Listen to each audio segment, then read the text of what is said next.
Here we are on GoGi's After Dinner Jam. So glad that you can make it in. So glad that you chose to be here.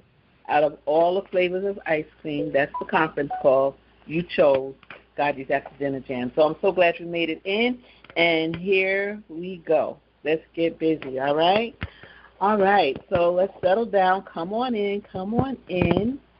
So that's not my usual song, right? Backstabbers, I usually like the positive, easygoing stuff, but we are talking about PGI tonight. PGI, perps, gang stalkers, and infiltrators. Okay?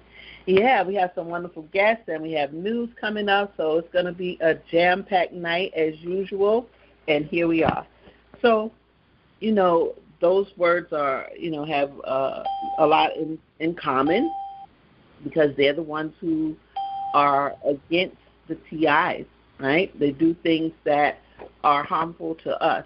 And, when we look at the definitions, they're closely related, right? If everybody that is a gang stalker is not, let me see, all gang stalkers are let's see if we can get a thing without it. Let me think about that for a little bit. But perps can be people that you already know, right? That they switched up and maybe you realize it, maybe you don't realize it, and now all of a sudden they're doing things against you, doing things in collusion with the government criminals, or they could be somebody that you're just getting to know. They're pretending that they like you and trying to get in. Gang stalkers are those who, sometimes we don't get to know them, but we see them. They follow us around. They make noise around us. They do things to make our space uncomfortable, okay, to get our attention. And they might just wear colors or whatever is your particular menu or what the program does to you. That's what the gang stalkers do. They could be in vehicles. They could be in the pilots flying airplanes, drones, helicopters. They could be on foot, walking past you. They could be driving next to you. So, gang stalkers vary. And infiltrators or infiltrates, I call those people that, join your group in, if you, at church, let's say, or even a conference call. So wherever you are, they want to be there, and they infiltrate, again, in a purpose behavior. So infiltrators are perps, and they infiltrate and try to get next to you and do things and maybe cast aspersions or even smear your name.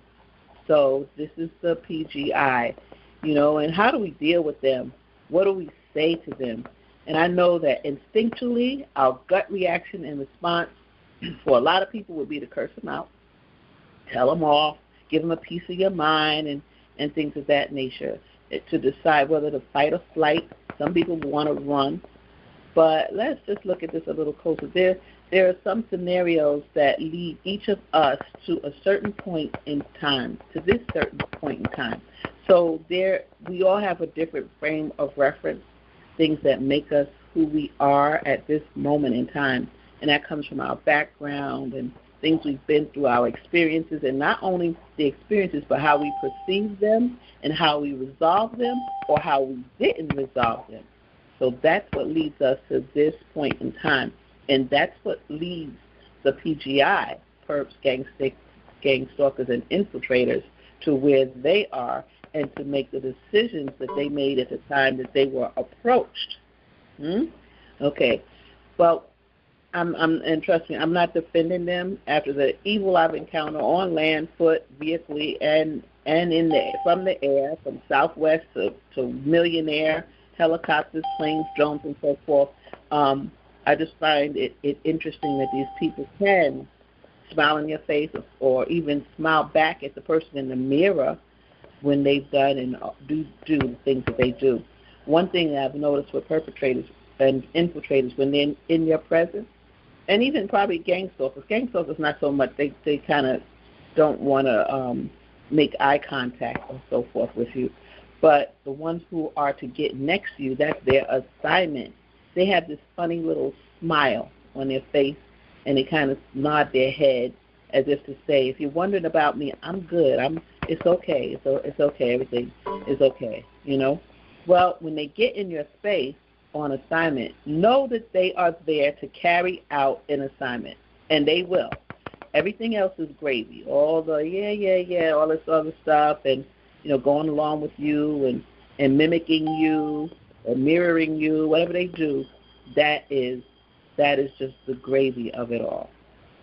So I wanted to. This leads us to, of course, our guest tonight. We have a guest that is going to talk to us a little bit about how to deal with gang stalkers, and a guest that works with extracting, helping people get out of situations, and both of them actually have that expertise in common. So I'm going to open up. I'm not going to stay at this point long because we have a long show. We have a jam-packed show, and as you know, my goal is to make sure that we make it to work, on time with both eyes open. Okay, so here we go. Let me see. The question tonight is, how do you deal with perps, gang stalkers, and infiltrators? You could pick one, or you could talk about whether is it fight or flight for you. How do you deal with them, or do you find it a hard time recognizing them? Some people don't even notice. They don't even notice that these people are stalking them. They just think, oh, that's a person with blue on. That's the 13th person I saw with blue on today, but that's okay. That's just the color that's out. That's a popular color this season. Some people don't recognize them, and they just continue on with their life. Maybe they're better off, but what about you? So your thoughts, anything. And we're going to open up, state your name, city, and state you're from. What do you think about PGI? And also, if you have noise in your background, please mute yourself until you speak, and then mute yourself again. I know sometimes you're in noisy spots during the jam, and that's all. Let's go, guys. Sure. Hi, everybody. Somebody has some little noise. I'm going to wait for that person. We're going to find you and mute you, and then we can get started. All right. Okay. Good evening. State your name, city, and state you're from. What do you think about PGI?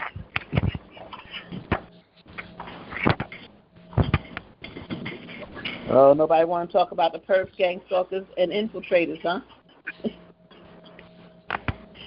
Okay. No? This is Major. All right, I had two people. Go ahead, one. This is Major P from Indianapolis. Well, hi, how you doing, Major P?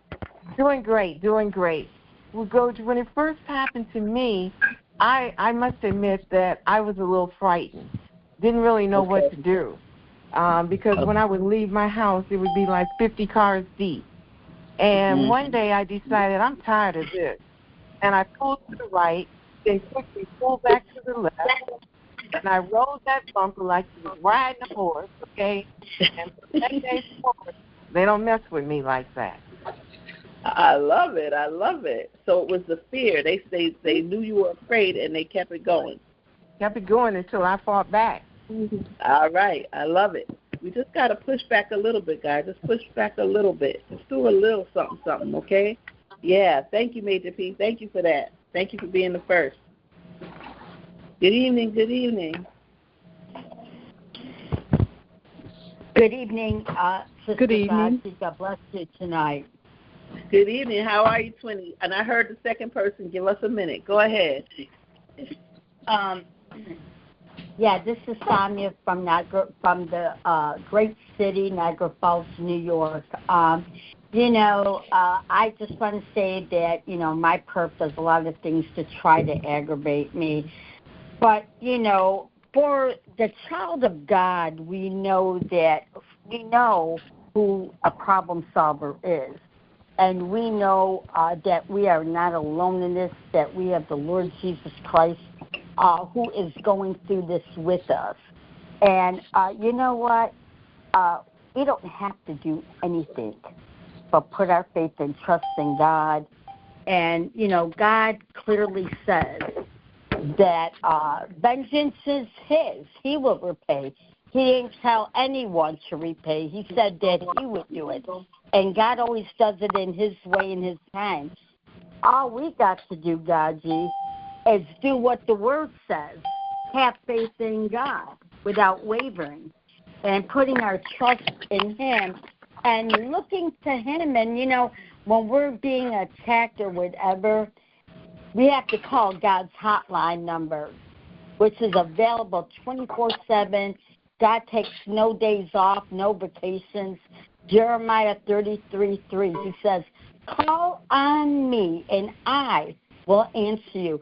And I am so thankful we have a God, GoGi, that not only hears us, but he answers us, So we got to look to him, and, we have to leave these perpetrators in the hands of the Lord and realize that they're just puppets that the enemy is using. You have to realize who your real enemy is, and that is Satan himself. And once you understand that, the rest is smooth sailing all the way on to glory. Amen. All right, so God bless you tonight. God bless you. Thank you for that, so much for that, Sister Sonia. So for you, the answer is prayer. Look to God. Give them over to God. I thank you so much. Her calls, again, Wednesday, Friday, Sunday, and you can see where she goes with it. Thank you so much, Sister Sonia. All right, next caller, please. Hi, GoGi. Hi, hello? How are you? Hi, I hear you. Really good, thank you. I've been a treasured individual for at least 14 years that I know of, and probably before. And there were things that happened before I knew that were dangerous. And chasing me up the freeway in sort of a quiet time in the evening, and I didn't know exactly what to do. It was dangerous though what they were doing, coming behind me, in front of me, and around me. Anyway, I ended up in a gas station in another town, and that kind of took them away. I've had other dangerous events, but for the most part, I think, what are they going to do? For the most part, your day-to-day, just regular things that go on. And the thing that really blows their mind is when you take your phone, even if you're just acting like you're taking pictures of them, they'll back off, they'll go away, whatever, most of the time. I did have one couple that approached me in a dollar store when I went in there after I did that, and they act like they were going to pounce on me, so I did lie. I said, no, I'm not taking pictures of you. What are you thinking? But, yeah, but for the most part, you really have to use discernment about it because it can go different ways. Yes, but I agree with you. That pushback is you have to know when to and know when not to. And when you take out your phone to take a picture, or as if you are, yes, they do. I have to totally agree with you, and that's because they know they don't want their picture anywhere. And you certainly, if you see the same one twice, then you have now evidence of someone following you. So they're told not to. It's supposed to be a no-touch torture program, and they don't want us to have any evidence of us. We have to look like we are crazy. We're just making this up. It is fantastical, the whole story. So if you have concrete evidence, it means that it's not fantastical, that something truly is going on. And that's why, TIs, that is really important that we gather evidence of what's going on in our body, evidence of what's going on around us, any kind of evidence, our journals, everything. It's important that we keep gathering this. So thank you so much for that. Thank you. All right. Next caller, please. Welcome to the J.A.M, guys. Hi. Hi. How are you? Oh, I'm fine. This is Claudia from North Carolina. Hi. And I guess I'm just I guess I was not even aware. I mean, things just started happening, and I knew it wasn't right, and I couldn't figure out where it was coming from. But I wasn't aware until, I guess, 2 or 3 years, and then I started saying, well, why they're behaving this way. But I think mine came from a person it started from a person that befriended me to walk with her, you know, in the mornings, because she knew I liked walking in the morning. At that time, I was able to walk 5 miles in the morning. And pandemic has just hit, and I didn't have anybody to walk with. And she befriended me. She came over and talked. And being that I lived alone and, you know, didn't get out much, stayed at home a lot, I started speaking with her. Then she wanted me to go with her to different activities, ride with me here, ride with me there. And sometimes I would ride, not even aware of what she was doing. But then I noticed she was asking me a lot of personal questions, which to me was too private to discuss. And before I know it, it just mushroomed. I'm still not aware of exactly where it's coming from, because I've moved so many times, and it seems like even though I move, it continues with somebody.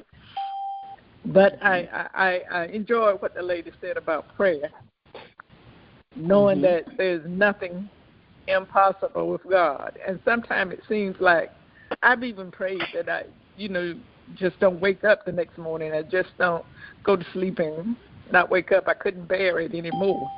But God didn't let that happen. So he had a reason for allowing me to wake up the next morning. So that's right. A lot of prayer. And I asked my friends and classmates, and when I say classmates, senior classmates, my exercise partners and anybody that have faith to pray. Just pray, because I know the power of prayer is stronger than the devil's work. So that's where I am right now. All right. I enjoyed that, Sister Claudia. Please email me if you get a chance. Email me at the Justice Action Meeting at proton.me. The Justice Action Meeting at proton.me. Yeah, you got to keep putting one foot in front of the other. That's what God told me. And just keep making it through each day. Looking forward to the day, even though you know it's going to have some trials and stuff. But he can bring you through, and he can make it sweeter than without him. All right, so, you know, hang in there. Give me that again. You gave me that.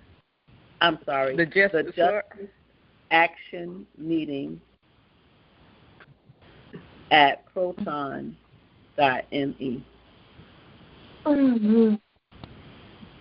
And we're really looking and hoping, praying for this to be exposed, and we're excited about it. Did you get it? Proton, PROTON.me.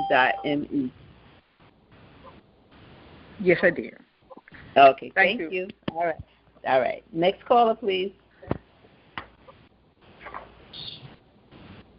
All right. If not, we're going to go on to the next part. Welcome to the J.A.M, everybody. My quiet group tonight. Nobody want to deal with perpetrators, gang stalkers, and infiltrates. I don't blame you. All right. Here we go. All right. So we, as you know, we study the news and look around for things that pertain to targeted individuals and tell our story so that we can kind of have a thermometer to see where we are and what's going on. So one of the stories in the news today is about Havana syndrome. Now, we did this before from another source, that they're looking at Havana syndrome. And remember, Havana syndrome, if you've been hit by direct energy weapons for at least 6 months, then most likely you have Havana syndrome, the symptoms already, or anomalous health incidents, which is what it's being called now. So it's we have a video. They're talking about the over 300 people and children, and they're still only focusing on employees of the government. But we know that we have it as well. Okay, let's go to the audio tape, the video. Now, 5:36, you might have heard of Havana syndrome, a condition with severe headaches, dizziness, and blurred vision, but no clear source of it all. Well, a new report from Congress was released about how many people in the intelligence field actually have this condition. The report came from the Government Accountability Office and says 334 U.S. government employees and family members, including 15 children, have these symptoms. The report showcases data revealing how people are struggling to seek care for it. Well, patients face challenges getting care at home. They are unsure of who to contact, and they also have limited benefit information, difficult scheduling appointments as well, and a lack of communication from the Department of Defense. The report is making 6 recommendations, including having clear written policies and also a patient registry. If you're getting ready to go on Medicare, here are 5 mistakes. All right, so they are still working on it. Let's look at another one. I have another one here, an article, still with Havana syndrome. Let's see where this is. Okay. They're still, they're spending a lot of money. They have companies that they've hired to track, and the employees are complaining about the service, or non-service that they're getting, the treatment that they're getting, but it continues. So let me see this article about Havana syndrome. 1 second. Okay. And then we have a third, and then we're going to move on to something else. Let me see this. Where is it? Where? Yes, Havana syndrome. So better patient communication and monitoring of key DoD tasks needed to better ensure timely treatment. So in 2016, U.S. Embassy staff and their families in Havana, Cuba, suddenly began having symptoms such as head pain, tinnitus, blurry vision, vertigo, and more. Do you have those? Vertigo, blurry vision, head pain, tinnitus. These symptoms, once called Havana syndrome, have since been reported to personnel around the world and are now called anomalous health incidents.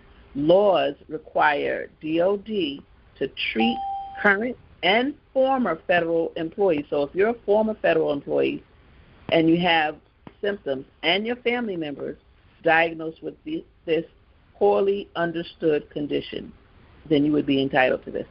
But many of these people have said it's hard to access care in a military health system they aren't familiar with. Challenges in assessing the military health system is MHS. They included inconsistent support from home agencies before seeking MHS treatment, limited information, and unclear points of contact upon entering the MHS, and difficulty scheduling appointments when using the MHS. According to officials, civilian AHI patients, okay, so they are civilian AHI patients, are not as familiar with the MHS as active duty military and need additional support to navigate the system. In addition, the Department of Defense, DoD, lacks an official mechanism to communicate authoritative information to AHI patients, which led some to use informal support groups to navigate the MHS. While some patients found these contain uncertain time frames and lack monitoring provisions. For example, the plan produced a new approval process for AHI patients to enter the MHS and calls for an enhanced AHI care coordination cell to centralize administrative and clinical processes. However, the time frame for implementing the care cell has been delayed. Moreover, the plan does not contain components for monitoring these two key tasks, which could undercut its success. DoD has developed a registry as required by law to include certain data on AHI patients assessed and or treated by DoD. That means that they're really tracking and doing studies with Havana syndrome or AHI patients and in this registry. So, however, the AHI registry data fields remain under development. Okay. All right. Okay, here we go. DoD did not initially seek consent from individuals to be included in the registry when they entered the MHS, limiting the number of participants. Of 334 AHI patients who had qualified for care in the MHS in January of 2024, only 33 had been entered in the AHI registry as of May 2024. According to DoD, key agencies also have not signed memorandums of agreement with DoD, which has contributed to the slow inclusion of AHI patients. Without a plan to gather consent from AHI patients who have left the MHS, DoD will have a limited number of patients in the AHI registry to analyze, which could limit its analysis and research activities. Okay, let's leave it right there. GAO, though, is making 6 recommendations, and the recommendations to DoD, including that DoD develop written guidance. Number 1, develop written guidance. Number 2, establish a mechanism for official communication with AHI patients. Number 3, implement its AHI care cell. Number 4, monitor initiatives. And 5, create a plan to gather registry consent from patients who have left the MHS. DoD concurred with all of the recommendations. So they're making recommendations. They said 6 and 5. Oh, they say including, so they only named 5 of them. All right. Okay. I'm going to turn it back over to you, T. There's another video with Havana syndrome, and then we're going to go to another topic. All right.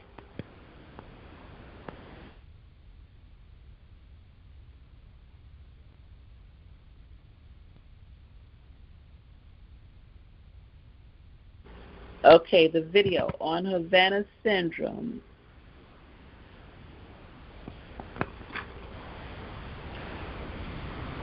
If you're playing it, we can't hear you, or I can't.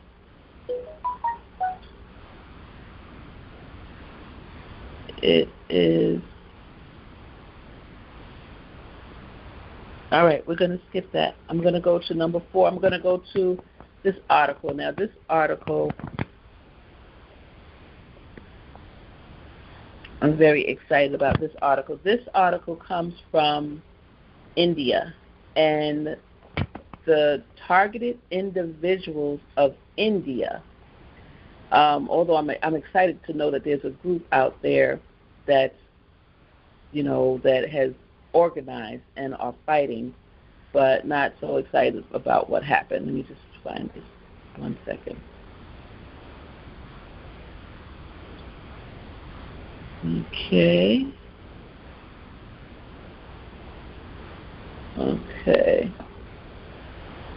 1 second, guys. So, and they kept their name very simple, targeted individuals of India. Here we go. So it says, there's a post first, and it says, police arrested members of targeted individuals of India as they protest by U.S. intelligence agencies at the U.S. consulate to raise concerns about electronic assault and artificial intelligence. So they have the The group is called NRIG. The newspaper it's in is the Deccan Chronicle, DECCAN Chronicle. Okay, and here's the article. NRI Group, U.S. Intel Violating Human Rights. And it says a person speaks outside the Gachibowli, I hope I'm pronouncing that right, police station after NRI from U.S. were taken into custody. So it says the Gachibowli police, Gachibowli police arrested members of a group called Targeted Individuals of India on Thursday, and this is back in 2 months ago, June, as they tried to protest alleged human rights violations by U.S. intelligence agencies at the U.S. consulate here. They had planned to raise concerns about directed energy weapons, neuroweapons, electronic assaults, and artificial intelligence allegedly used to victimize people. The police apprehended the group based on information obtained from the hotel where they were staying. Okay, meaning people, they weaponize these people from the hotel call the police. According to the protesters who claimed to be NRIs working in the U.S., corporate giants were experimenting with mind control to manipulate consumer behavior. They argued that these experiments constituted harassment and violated personal rights. The group, in a WhatsApp message, if it's in a WhatsApp message and they're putting it in the paper, that means they looked at the WhatsApp message. So let's not get so secure believing that our WhatsApp messages are confidential. Said the corporate forces' attempts to enslave the population through synthetic telepathy must be resisted. They stressed that what may seem like a myth was a reality. The protesters said that certain social media platforms were used by intelligence agencies and market forces to monitor and influence discussions. They called for support from those researching neuroweapons, the so-called Havana syndrome, in which U.S. personnel posted abroad reported several symptoms after being exposed to certain kinds of sounds, synthetic telepathy, and mind control technology to uncover the truth. Okay, that's the end of the article. If you want that article, it's in the Deccan Chronicle, dated June 13, 2024, by Sanjay Samuel Paul. Okay, all right. And next we have, what did I write here? A video, okay? And this is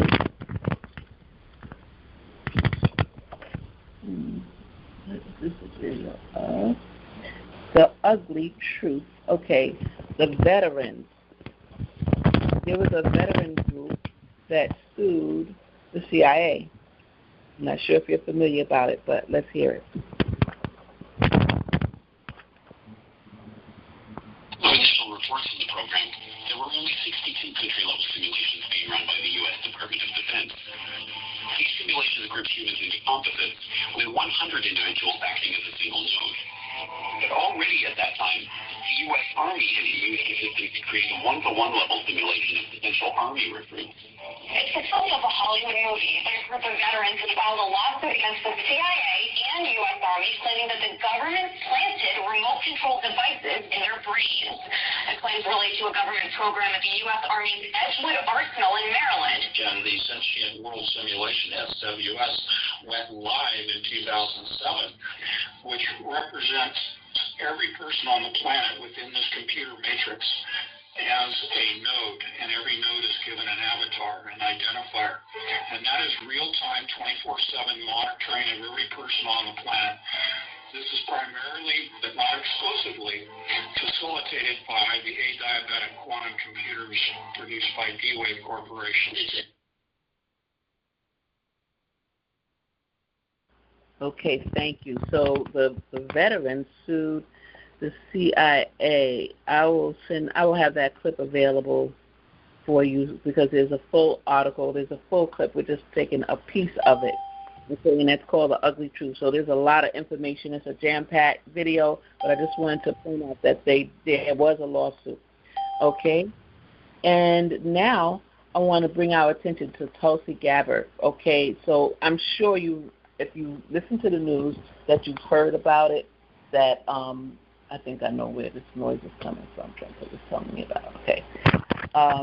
That Tulsi Gabbard was who had a debate back in the day with Kamala Harris, and they were saying how well she did, and they believe that as a result she was placed on the Quiet Skies list, or better yet, in the TSCB. So the attention is being brought to that. So let's look at that. A lot of attention is being brought to that now, and rightfully so. So let me look at Tulsi. And Tulsi expressed interest in coming to the Colorado event. That would be so wonderful.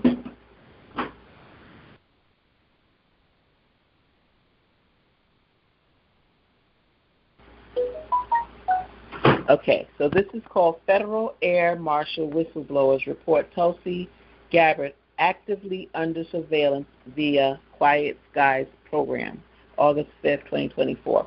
In an exclusive breaking story, several federal air marshal whistleblowers have come forward with information showing that former U.S. Representative and presidential candidate Tulsi Gabbard is currently enrolled in the Quiet Skies program.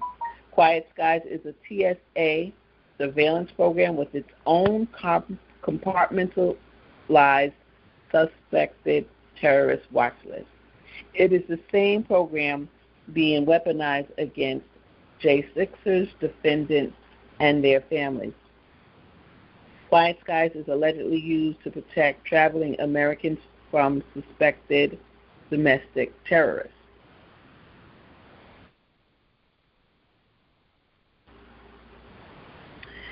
The photo below is a screenshot from the actual target package used by the FAMs to surveil Gabbard. Okay.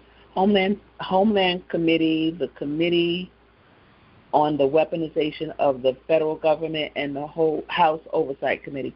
Because of ongoing whistleblower information, Labasco believes TSA and Homeland Security are violating citizens' constitutional rights in a big domestic surveillance grab. That seems to be targeting conservatives. Uncover DC broke a story in November 2023 about A.J. Fisher's infant son. I remember this story, a baby. And listen to this, who continues to be enrolled in the program because his father attended the January 6th Capitol protest. J6 attendee Brian Smith, who served 20 years with unblemished service, is also on the list. So is Christine Crowder, the wife of an active air marshal.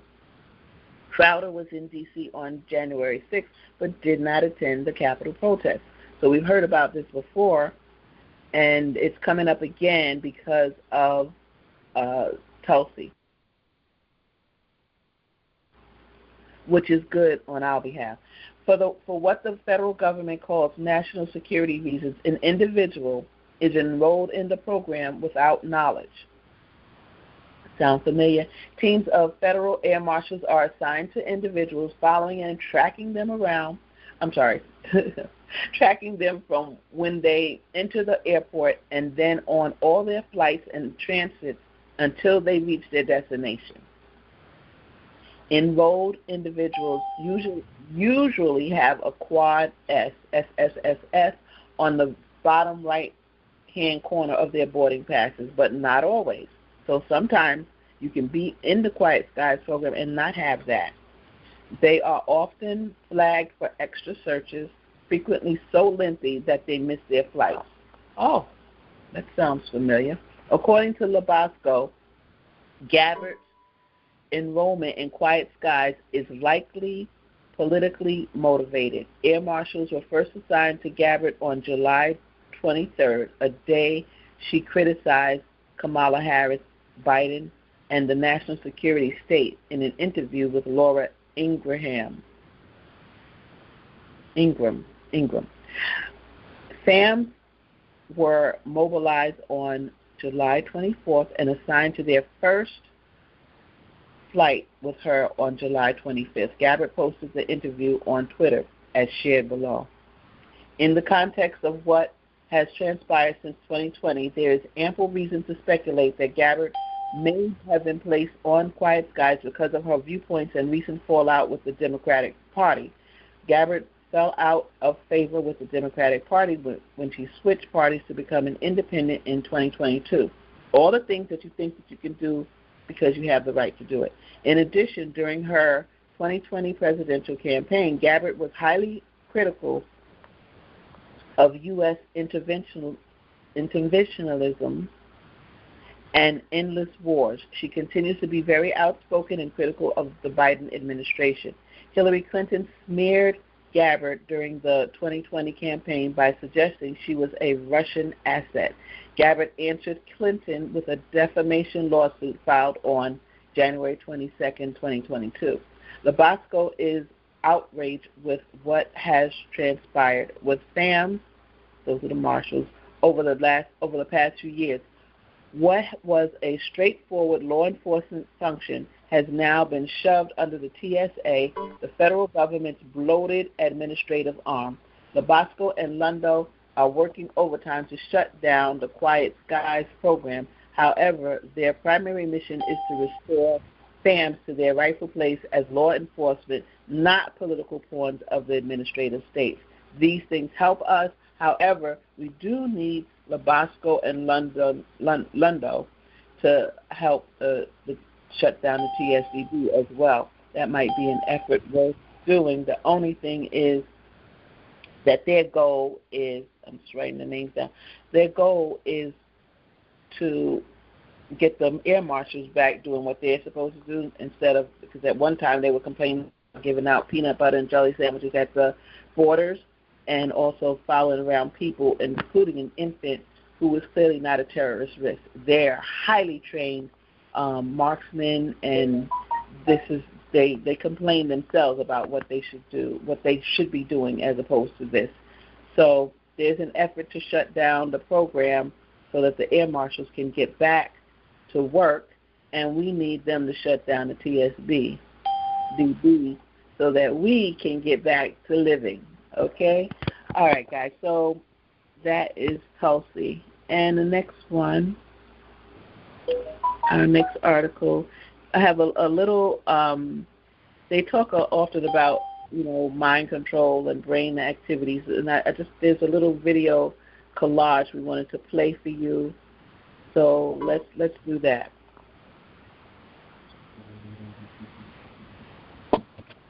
Washington. I am no longer employed by this company. I chose to leave because I could no longer in good conscience work for a corrupt company that is involved in a highly illegal federal program that is blatantly violating the constitutional rights of American citizens on a daily basis.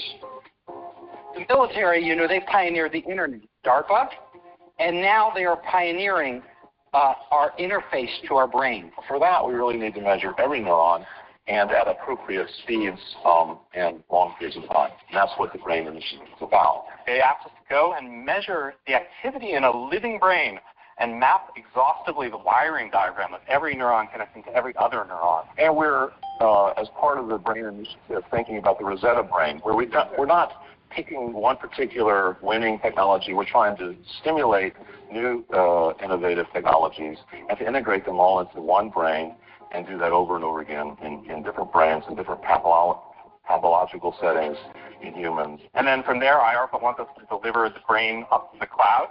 So this is a 40 gigabit per second brocade switch, the internet to infrastructure. This is like the fast internet, and we upload that brain to the cloud.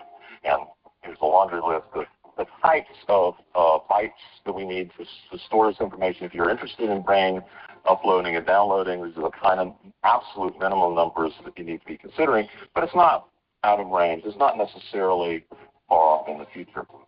And if you think the internet is big, if you think blockchain is big, this is going to blow it all away. Because there's nothing bigger than connecting our minds to the internet. I find it interesting that that's what's going on. That's what they're admitting. They're saying, hey, this Microns project is going straight to the source. We're not taking it from the global internet perspective. We're taking it from the brain itself. And eventually, those two things will merge. So the public announcement of a project like this is pretty telling about where we are. It's so funny because the military contacted me and asked if I would help them, and I'm reluctant to do that because I like talking about everything. And it would be top secret, whatever they told me. So it's like, I don't know. I have a lot of ideas, but I don't want to know what you're doing because I only want to know it's public. So this is public. But how they're doing it is not public. And the difference. Yeah, that's a tough call. She wants to work with the government, but she knows, and she'll be, her everything she says will be censored. Very interesting. Okay, we're going to take a minute for a commercial break before we get back to the next part, and we only have 3 more videos three more news items before we go into to meet our guests. Or before that, we're going to hear from Jordan. All right, so let's go. Commercial number 1, please. Welcome to TIEvents.org, your official insider for the targeted individual community. As the go-to source for all TI events, we're here to keep you in the loop with the latest and greatest happenings.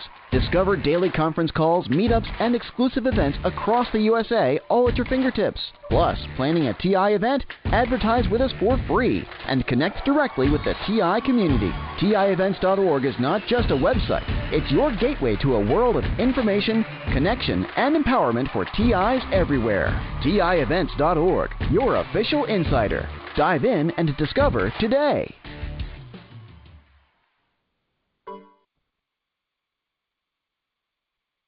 All right. If you have something to advertise, while it's still free, you need to advertise. And if you just want to know what's going on in the community, it's a great resource. Okay. Thank you for that. And now we want to look at part 1 from Brian Cochran. Are we ready? We're ready. All right. Good. Lady Sue, you're doing your thing tonight. Go ahead. It's a long story. I'll try to get through it quick. But basically, people are selected from all over the country. We're talking other cities all over America. They are selected for many different reasons. Often it is because they are isolated. They don't have a lot of money, friends, or family. And they also tend to be people that are highly, highly intelligent. The aspects of this technology that they're interested in improving upon have to do with cognitive processes, processing information, and as a result, they want highly intelligent people to be targets of this program. They also tend to target people who are into what I would call alternative research, commonly called maybe conspiracy theories, people that disagree with the government, people that are into researching things like 9/11. Also, they are interested in people that are interested in technology. I have found a high percentage of targeted individuals to be people who either are interested in or have information on highly advanced technologies, usually having to do with directed energy weapons and frequency weapons, the exact kind of weapons that we're talking about here that are used in voice to skull. And behavior modification that works. There's many other aspects to the technology. But once these people are selected, they will have the entire gang stalking / voice to skull program run against them. This is detailed in my article. But they will be organized stalked. They will have career sabotage programs run against them to ruin their job. They will have character assassinations campaigns run against them in their neighborhood. They'll be isolated from family and friends as those individuals are turned against them. And they will be isolated slowly over time using the technology itself. As many of the people freak out, understandably, when they at first don't know what it is. Oftentimes, they end up going to psychiatrists and false diagnoses of schizophrenia, manic depression, delusional paranoid are rendered against this individual. And it turns on the law that they are using to take away people's constitutional rights, as once you are deemed mentally unfit to care for yourself, i.e. you're depressed, delusional, paranoid, etc., they use that, the states or the federal government uses that as an excuse to come in and say that they have to care for you. So I would warn all targeted individuals out there, please do not go to psychiatrists and allow them to render a diagnosis against you, because that is a dirty trick they're using to take away the rights of people all over the country. That's a great question. I do not have direct knowledge of that personally in terms of an individual, how they are selected. What I can speak to intelligently, though, is that each individual fits the general profile that I'm describing. So they're highly intelligent. They are able to be isolated by whatever means. They normally have some sort of what I would describe as a free mind. They're people that aren't, part of the crowd, so to speak, in the way that they think. They're outsiders. They're what the government would call dissidents or revolutionaries, or people that may be a problem. Some TIs have said that this kind of profile that all TIs fits is empowered individuals, and I would definitely agree with that. But I cannot speak to how they actually identify an individual person. I think the general profile that I'm describing that fits the targets of this program is something that is generated high up within the program. We're talking at the federal government level. We're talking at the highest levels of this social engineering program, where scientists from all over the country and all over the world, they're looking at someone's genetics, they're looking at someone's cognitive abilities, they're looking at someone's genes, they're looking at someone's DNA, they're looking at people's social situation, they're looking at people's career. I've been very surprised that so many PhDs are actually targets of this program, and they're usually PhDs that have gone against the grain in terms of what academia normally teaches, usually within the fields of science and technology. And the reason for this is because people running the program want to cover up certain technologies and certain aspects of science that leads through to tremendous breakthroughs. These highest levels of science and technology are the sole purview of classified sectors of our government and military, and as a result, the opinion is that the American people do not have the right to this information, and is in the national security interest of our country to keep it classified.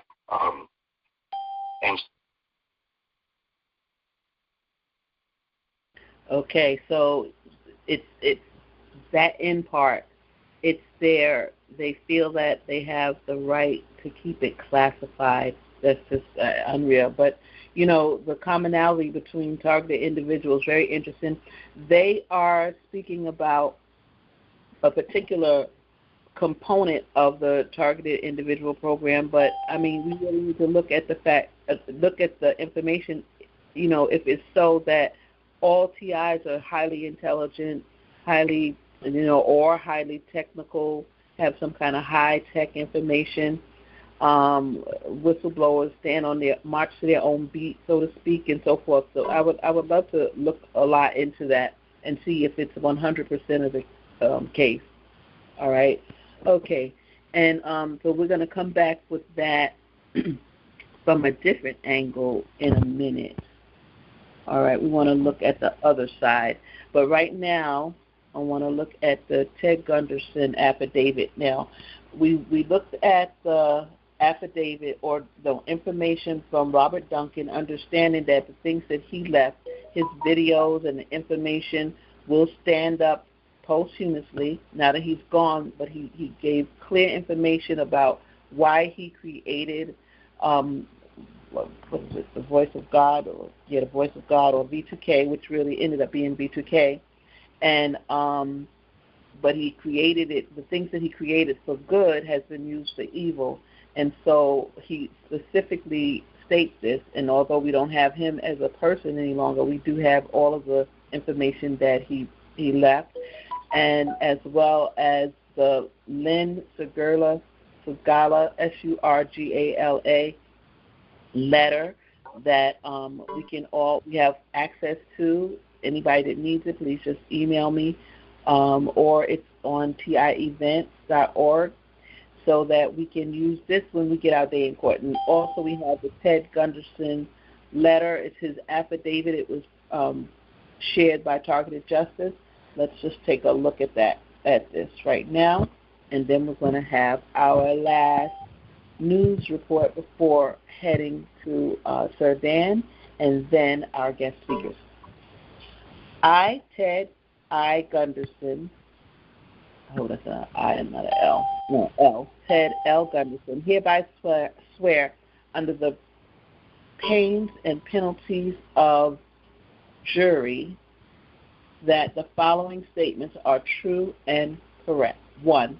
My name is Ted L. Gunderson. I am the owner and operator of Ted L. Gunderson and Associates, an international security and consulting firm based out of Santa Monica, California. I am currently a licensed private investigator in the state of California. I have performed private investigation and security work for numerous individuals, companies, and governments worldwide since founding my firm in 1979. I have worked for, amongst others, F.L. Bailey, Esquire, the California Narcotics Authority by appointment of Governor Jerry Brown, the 1984 Los Angeles Olympic Committee, and the 1979 Pan American Games in San Juan, Puerto Rico by appointment of then U.S. Attorney General Griffin Bell.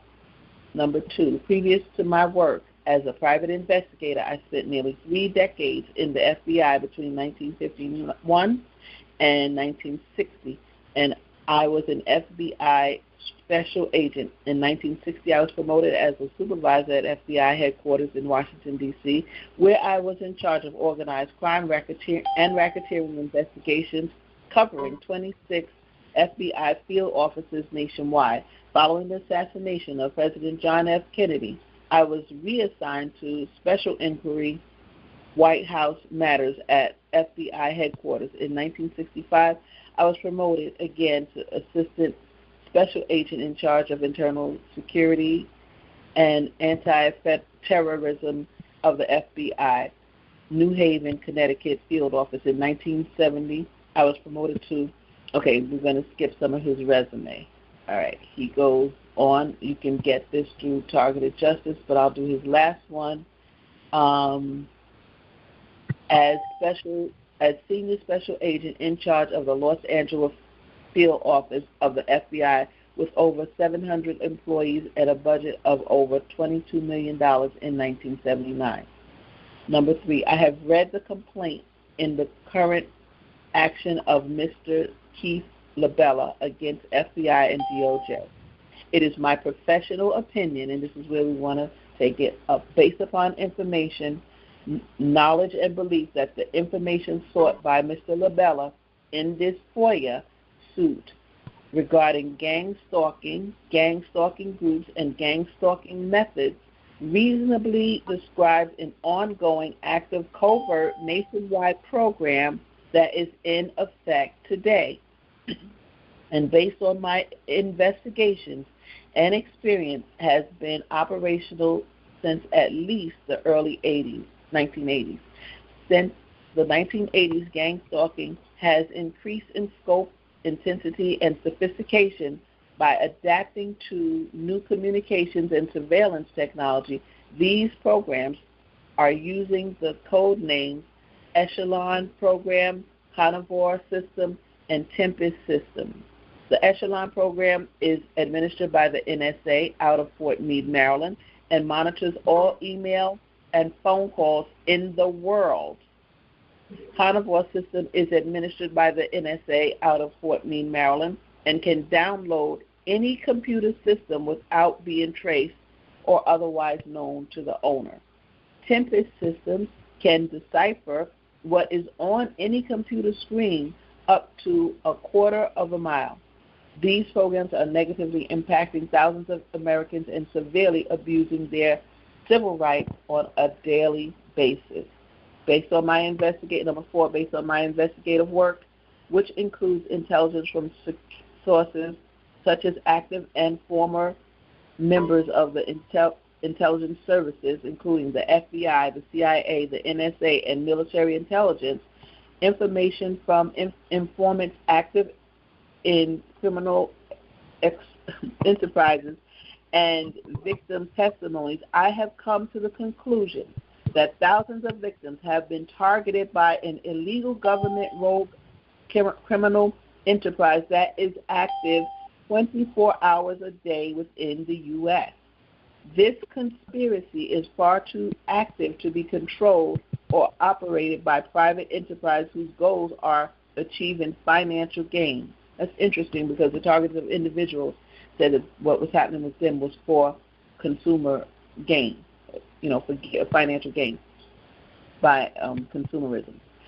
These operations require extensive financing with no return on the investment. This program's operations are financed by illegal black operations, i.e. narcotics, prostitution, child kidnapping, children sell at covert auctions for up to $50,000 per child, human trafficking, gambling, and other racketeers. Number 5, I have documentation and know that throughout the United States, operating 24 hours a day and 7 days a week, there is a central command located within the United States with multiple satellite offices whose administrators can instinctively initiate surveillance, phone taps, and harassment against any individual in the country. They have the technology, financing, and manpower to dispense illegal surveillance and harassment against anyone at any time, day or night. I have files on numerous cases of active, programmatic, illegal government harassment currently being conducted against thousands of Americans. This makes the FBI's former COINTELPRO program, which I worked on, including a supervisory capacity, look like a Sunday school program by comparison. Wow, that's a mouthful. Number 6, I firmly believe that most individuals working in the FBI, other intelligence agencies, and the government overall are honest, law-abiding public servants. However, a sophisticated network of rogue operatives has secretly infiltrated the FBI, other intelligence agencies, including the CIA, and other key government positions. This rogue element seeks personal power and wealth and considers themselves above the law and the Constitution. They are carrying out the aforementioned surveillance and harassment activities in conjunction with organized crime, the cult movement in America, including satanic cults, other commercial and political interests, and even misguided civic organizations and neighborhood groups. This illegal surveillance and harassment program is being called gang stalking and organized stalking by the victims targeted by it.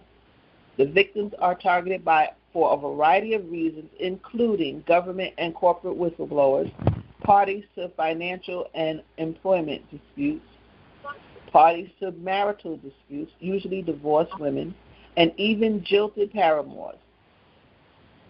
Journalists covering controversial issues, and even attorneys and private investigators representing unpopular clients or interests have been targeted by this program. Number 7, individuals targeted by this program have been subjected to illegal and unconstitutional phone taps, illegal rerouting of business and private phone calls for purposes of harassment, illegal audio bugging,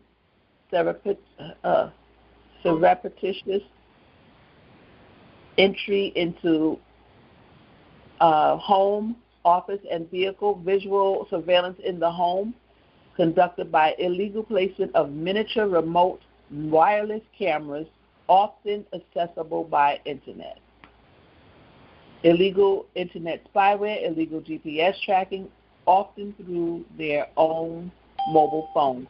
Regular fixed and mobile surveillance, mail misdirection, mail theft and tampering, financial and employment sabotage, slander campaigns, and community ostracizing, internet disinformation and smear campaigns, poisoning, assault and murder, illegal setups on drug charges, and other felony charges, amongst many other civil rights abuses. Wow. I don't know if he missed anything. Number 8 of 9. In addition to high-ranking members of the FBI, other intelligence services, and the government overall, wealthy, powerful members of criminal syndicates, multi-millionaires, and the corporate elite are using the government's gang-stalking program to harass enemies. They can get a targeted individual harassed for the rest of that individual's life. Individual cases of gang stalking lasting for over a decade are common.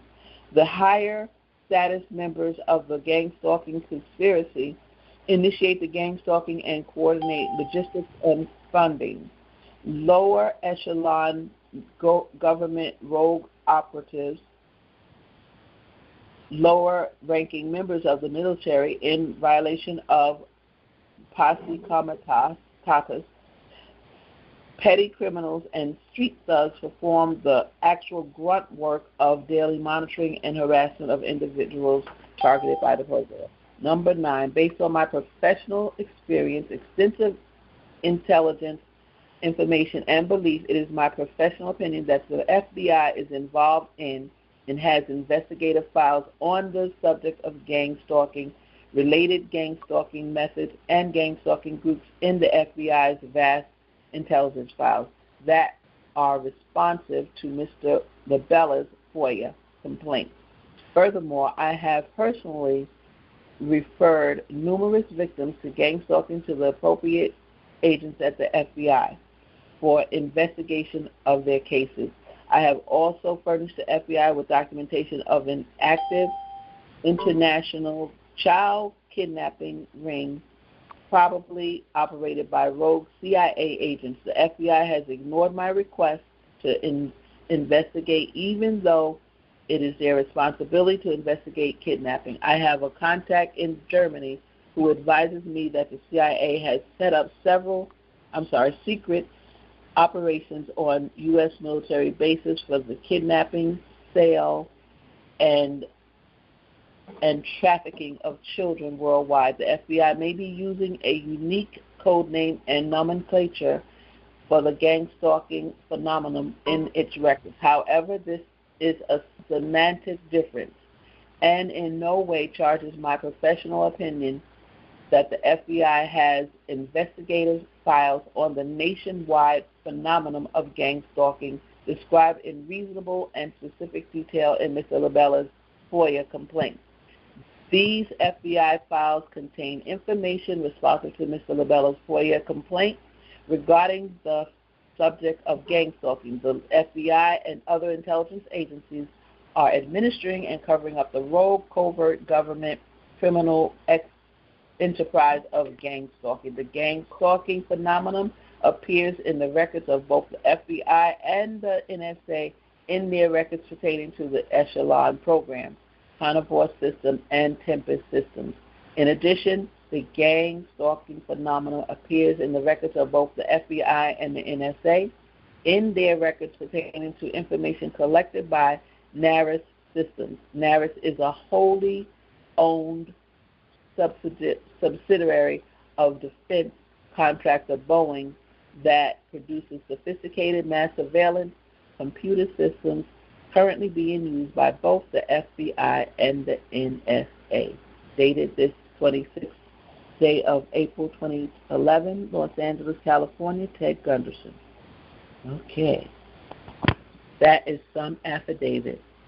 And, wow.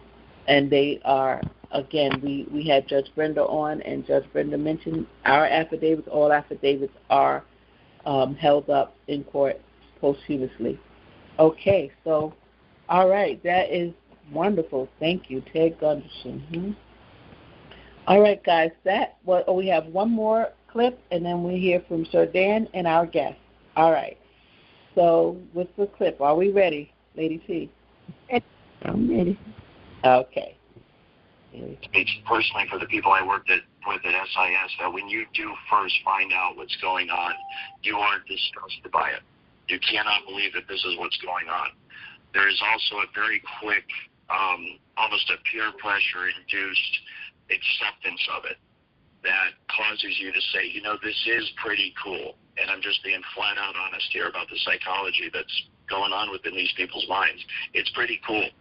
We're part of the group. We're part of the massive army of people that is going to be okay no matter what, because we're on the right side of this, because we're the people with all the power. We're the people that with ties to the intelligence agencies. We're the people with ties to the government. We're the people that are going to be okay no matter what, because, you know, we are willing to violate the law to get away with whatever we want to get away with. And our superiors and our bosses are as well. So as long as we make them happy and we do our job, we're going to have a pretty good life. And I can tell you that this is exactly what is done to people almost immediately upon the revealing of what is really going on. They're offered a series of incentives. They're offered, first of all, acceptance into the group. They're offered acceptance into what will be the future of America, that you will be set, you and your girlfriend, or if you're married, you and your wife, your husband, your children are going to be taken care of. You're going to make a lot of money. You're going to have brand new cars every couple of years.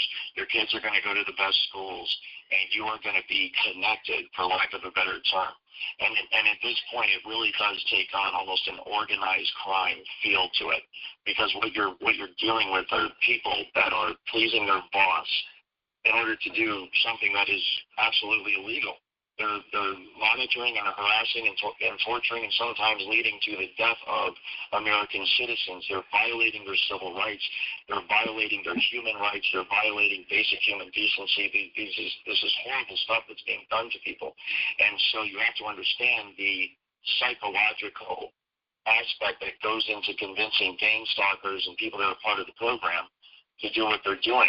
It is in fact, the psychological operation that is run against gang stalkers themselves and people that participate in the program is just as advanced, if not more so, than the psychological program that is run against TIs. It absolutely is.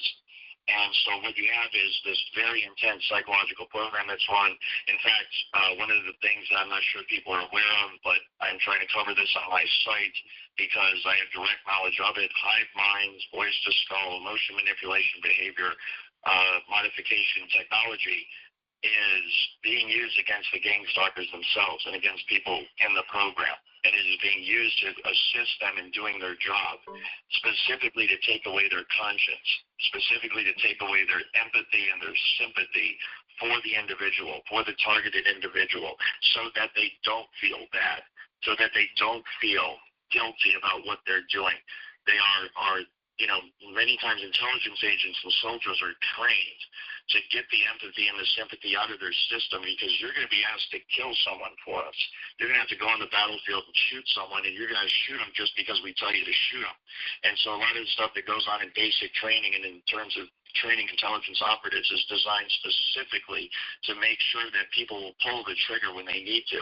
And stuff like human decency and love and compassion and empathy and sympathy and caring for your fellow human being does not enter into the decision-making process. And so the exact same thing is done within the program, within the Voice to Skull gang stalking program.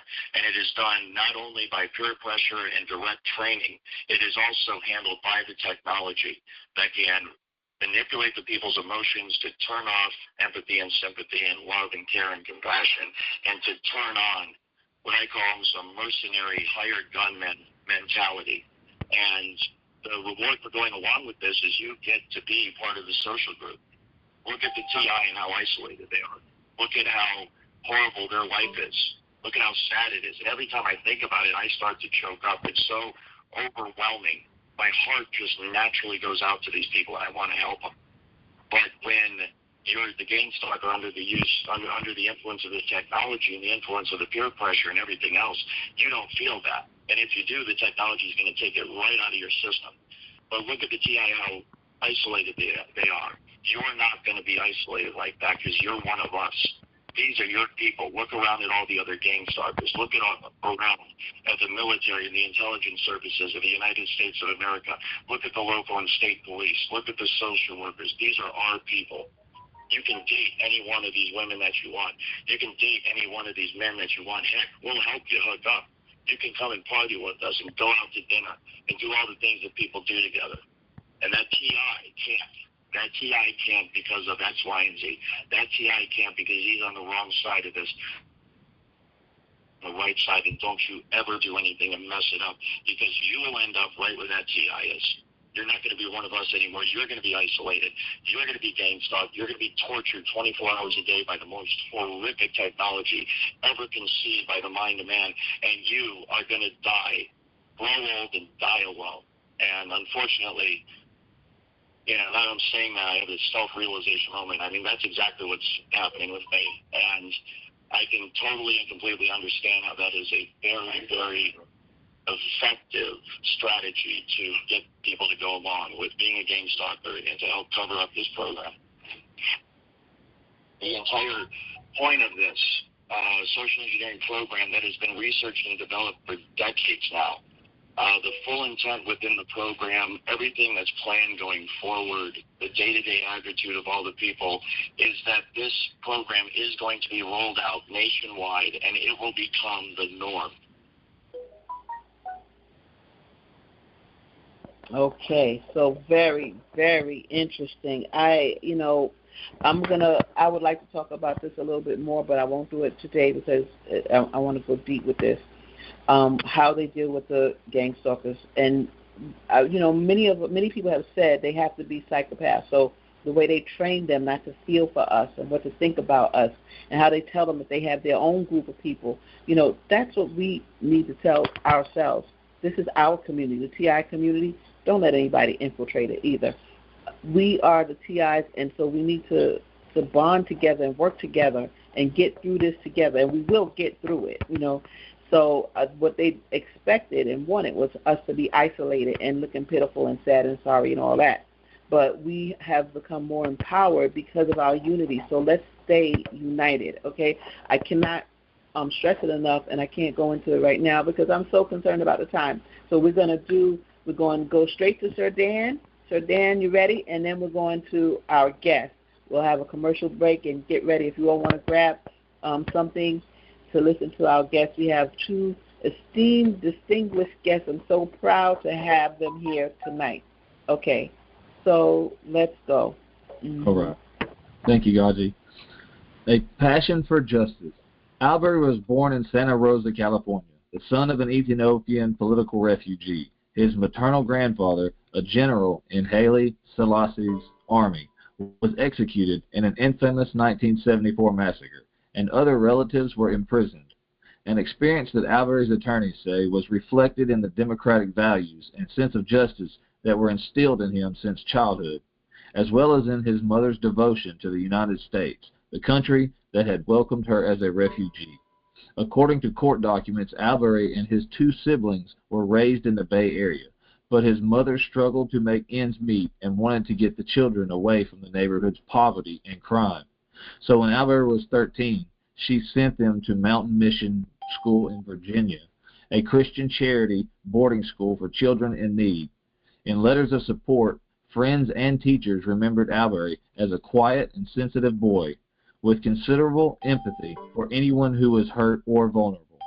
Albert later studied at Berea College, a tuition-free school in Kentucky, where he volunteered as a big brother with children in unstable homes, and where he first showed an interest in law enforcement's relationship with the community.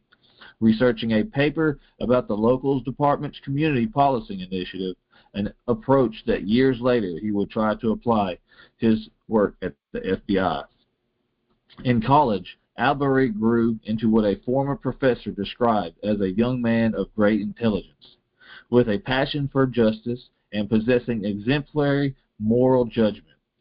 He interned at the FBI before his senior year and later applied and was accepted to join the Bureau after graduation. Working at the FBI, Albert believed would allow him to do good and help others. His attorneys wrote, "The FBI were the good guys. in the agency, a professor wrote in a letter of support. He believed he had found an organization in sympathy with his own high values. But the FBI soon proved to operate far below those values. Albury started training with the Bureau in September 2001, just as the 9/11 attacks rocked the nation and precipitated a global war on terror that manifested at home in a law enforcement campaign against Muslims that has yet to subside.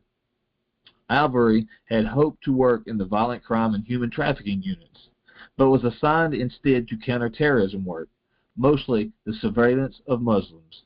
He worked for the agency in Northern California in a jurisdiction widely criticized for its surveillance and profiling of Muslims post 9/11.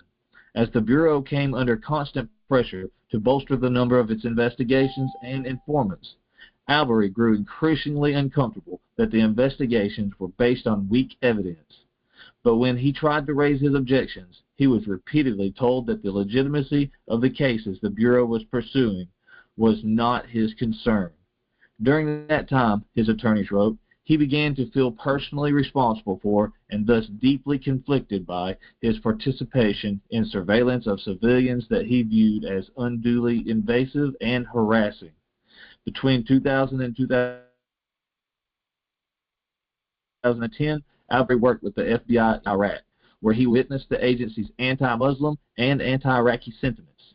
Tasked with interrogating Iraqi detainees, Albury became convinced that he had been indirectly complicit in torture on 2 separate occasions. Once when a detainee was brought in, blindfolded, shackled, and visibly in pain by CIA officers working with Iraqi special forces. And once when he expressed frustration to a military officer about a detainee, and the officer assured him the prisoner would be more cooperative at the next interrogation. Those experiences in Iraq left him haunted, his attorneys say. Albury moved to Minnesota in 2012, where he was given the job of using community outreach as a front for intelligence gathering. While in Minneapolis, he grew deeply conflicted by his involvement in raids and interrogations that he increasingly saw as unjustified and ineffective, his attorneys wrote. Albury tried to make a case for a different approach to policing, at one point writing a white paper suggesting that the field office adopt a beat cop approach to FBI work. The ultimate goal of this initiative, he wrote, is to engender trust, mutual respect, and build sustainable long-term relationships with a cross-section of the Minneapolis-St. Paul Islamic community. According to his lawyers, Albury considered submitting the proposal to his superiors, but several incidents convinced him that it would fall on deaf ears and potentially brand him as a traitor, so he never did. Instead, Albury's alienation was compounded by the racial jokes and slurs he witnessed at the FBI, particularly directed at the Somali community. Mr. Albury felt increasingly isolated and sickened by the racism he experienced within and without his squad, his lawyers wrote. He grew depressed, anxious, and lonely.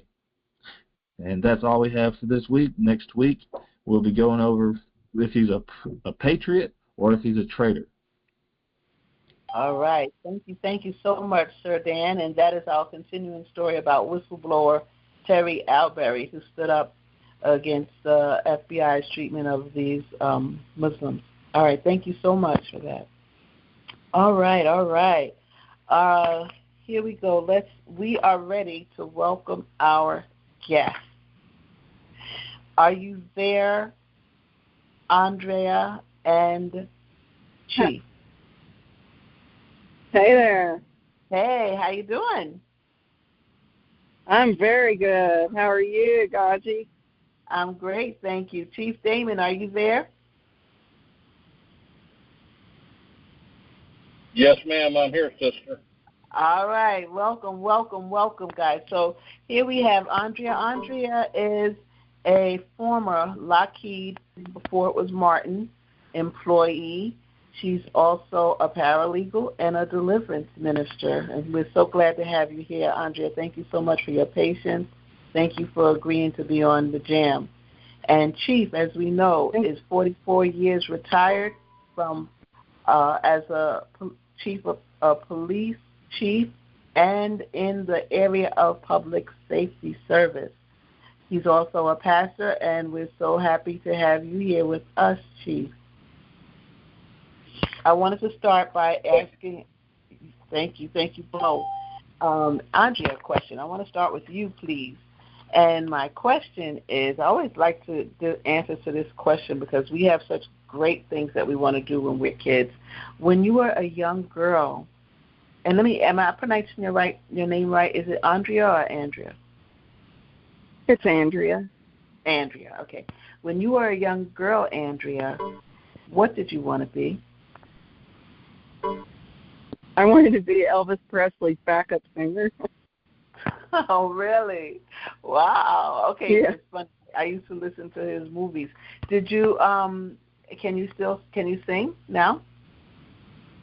I do. I was a music minister. I wanted to be a pastor as well. I was preaching to my stuffed animals, by the time I was 5. So, yeah, I listened to his gospel and a lot of other, music that he produced. He was my first concert in 1974. And so I kind of grew up singing in the lower register. And then as I got older, I joined choir at church, and we traveled and gave me a lot of experience through junior high and high school and then on through adulthood. And then I became a music minister. I was involved in the Christian music industry in Nashville. That's where I'm born from. I currently live in Washington State. But, yeah, so we had negotiations with Sony and Barney's PBS marketers. And then I quit the business to have a family. I got married, and we had children. And so it just wasn't conducive to staying in the industry. And I kind of feel like I dodged a bullet there. Yeah, right? Beautiful. What about... Right? I mean, there's so much corruption there. So, yeah, but it was a blessing. Yes. What about law? What made you study law? I know you're a paralegal. Yes. Well, I had a choice to either go back to school or go to work, and I chose to go back to school. My husband, I was married to at the time, was incredibly abusive, which I didn't see coming. A lot of people don't until it does. I had known him, for a decade. Before that, we were friends. And we had a same circle of friends. And, 3 weeks into the marriage, it turned. He turned on someone else, actually. So I knew it wouldn't be long before that violence was turned on me. And so I knew when the opportunity came, because at this time we had 2 boys. And so I knew because of his background, he had been in the Navy SEAL program, Sears School, and was college educated. I knew I could not make a mistake. So I needed to get a degree in order to get my divorce. Mm-hmm. And so you studied law. So that propelled me. Yes, that propelled me into helping others as I was at the courthouse waiting either for a paralegal to help me because I didn't know how to navigate the actual courthouse system. Book smarts and all of that doesn't prepare you for practical application.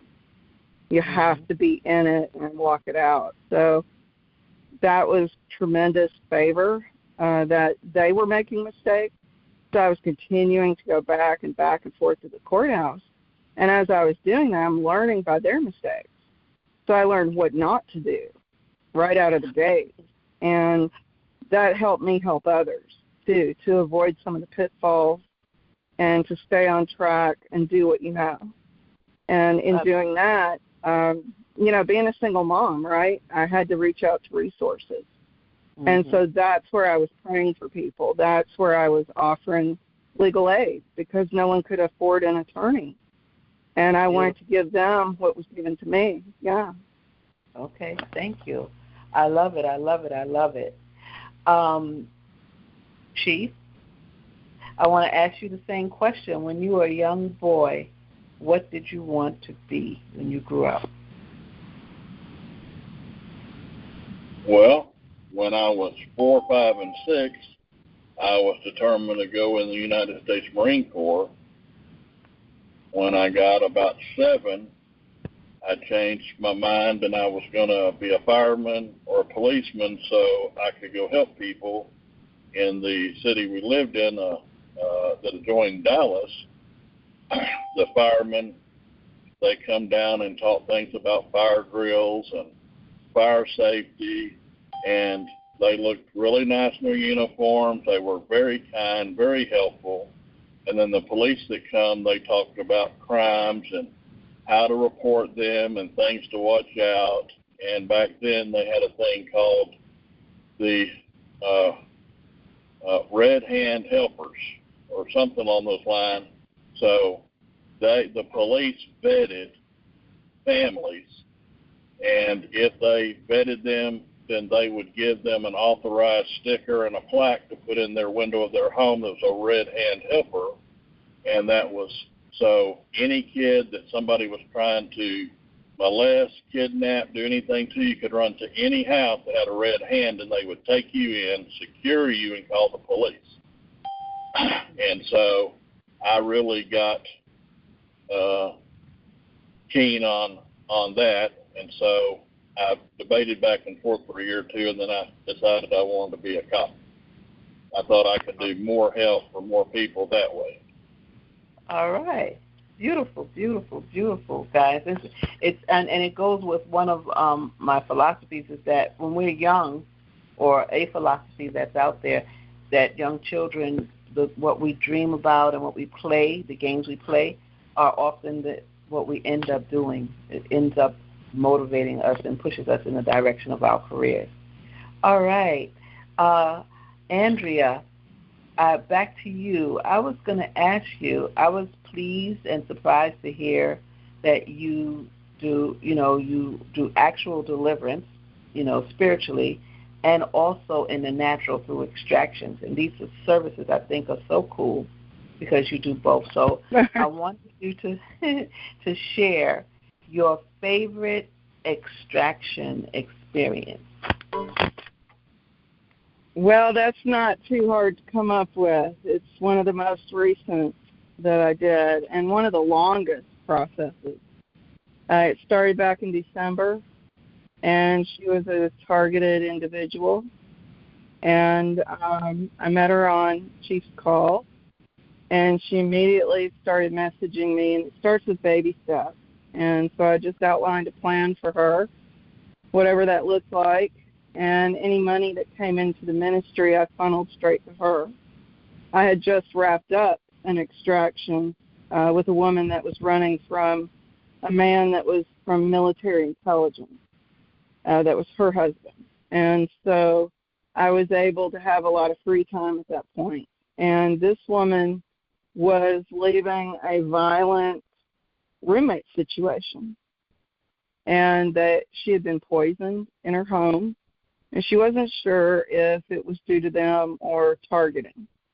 And she was being targeted. We researched her past a little bit, asked a lot of questions, and found out that she had dated the Prince of Jordan at one point, which we believe that put her on the map for the program.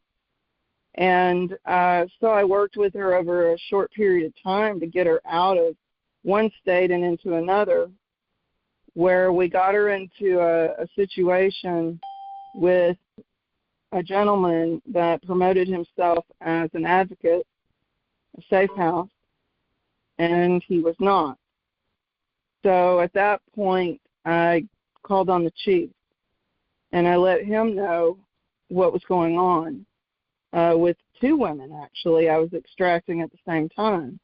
One was going state to state, being led by Voiceless Skull, which she believed was county radio, and was older.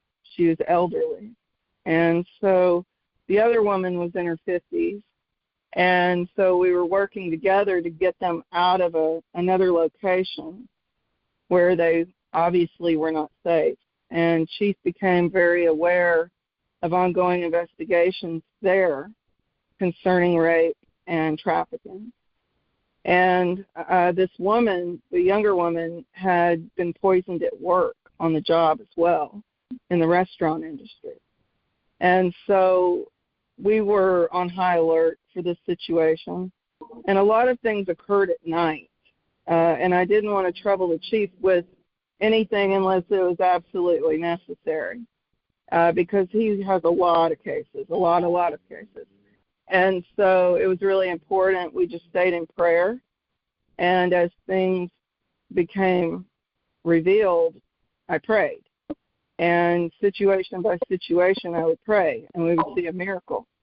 She needed her income tax return to come sooner than normal. And it came 2 weeks early, which doesn't happen. It was electronic, and it has a processing time of like 21 days through the IRS. And I prayed, and it happened. And I trust God. I trust God 100%, 150%. And so I know He has a plan for each of us, right? And so at that point, I began to make arrangements for her transportation. And in doing that, that required getting a plane, getting her on without prior acknowledgement, because there were gang stalkers and there were trafficking issues. And so we needed the information to come on the day of, which is really important. Everything, when it moves real fast. Andrea, hold one second, please. Somebody needs to mute. So is it me, or I hear somebody else talking as well? Okay, it's over. Go ahead. You can finish. So as I was saying, when stuff begins to happen, when opportunities come and a moment arises, things move real quickly. And it seems like it drags on for days and days and days. 13 days in a situation like that is 13 days too long. And so it was really important. There was deliverance over the phone, a little bit here and there that made her feel better, lifted her spirits. I did a spiritual divorce. I do that sometimes for people. It cuts soul ties. For people who have had sex outside of marriage, people who have been tormented by people who stalk them, who are doing witchcraft against them, the dark art, sorcery of some sort, even tarot cards, right? And at this point, she was dealing with voodoo. And so we were dealing with a lot of spiritual issues. And she herself had been immersed in inner healing from crystals, saging, and other avenues that are like a placebo effect. If you think it's so, then it will be so. How much you believe in something, that's how much it is. So unto your faith it'll be. So that was the situation that I found. And so I was explaining to her, I was explaining to her the rules and laws of spirit and open doors because of sin, the demonic realm that's very real. And my ex-husband's a great example of that.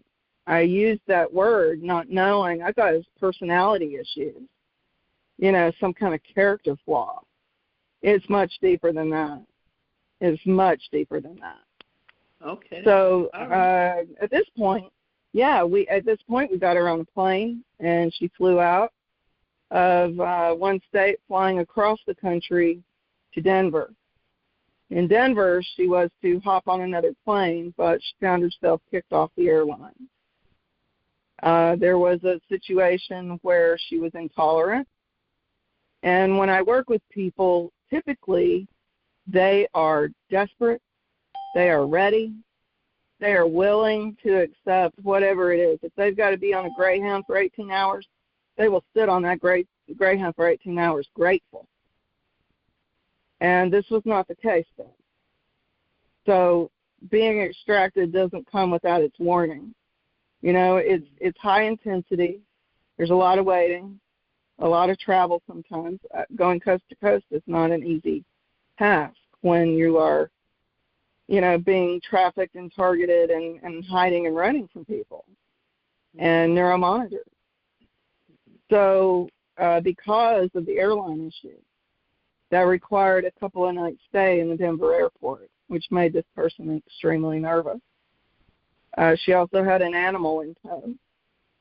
That made it much more difficult. Normally, I would put somebody in a safe house through different organizations that I work with. In this case, they won't take someone with an animal. So is a person willing to give up their life for their life? Mm-hmm. You know, it depends. Right. So in this case, she had to get on a Greyhound, but there were none available. So in Denver, she bought a ticket through Greyhound, and it put her on boltbus.com. Boltbus.com has not been in business since 2021, but they are still operating. Right. So this was unknown to my knowledge. She sent me a photo of the bus and the number so that I didn't lose her in transit. We lost her in transit. Oh, my goodness. When I went to call Greyhound to find her and locate her, because I got a very disturbing call. She had thrown her phones away, giving them to a friend of mine that's a TI specialist, an IT specialist, sorry. He works out of Nashville. And she gave him all her equipment and bought herself a burner phone. Well, because of that, she was shutting it down. There was limited communication. And the bus itself had trafficking cars following it. There were a lot of them following it. And they got off the interstate onto another route. These cars followed them. They stopped at a police station. The driver checked in. Then they went through another town. These cars followed it. So when she reported that to me, I got increasingly concerned about her situation. And I began to pray. And I called some very good friends. I've got a friend that's a bounty hunter. And I asked them to pray.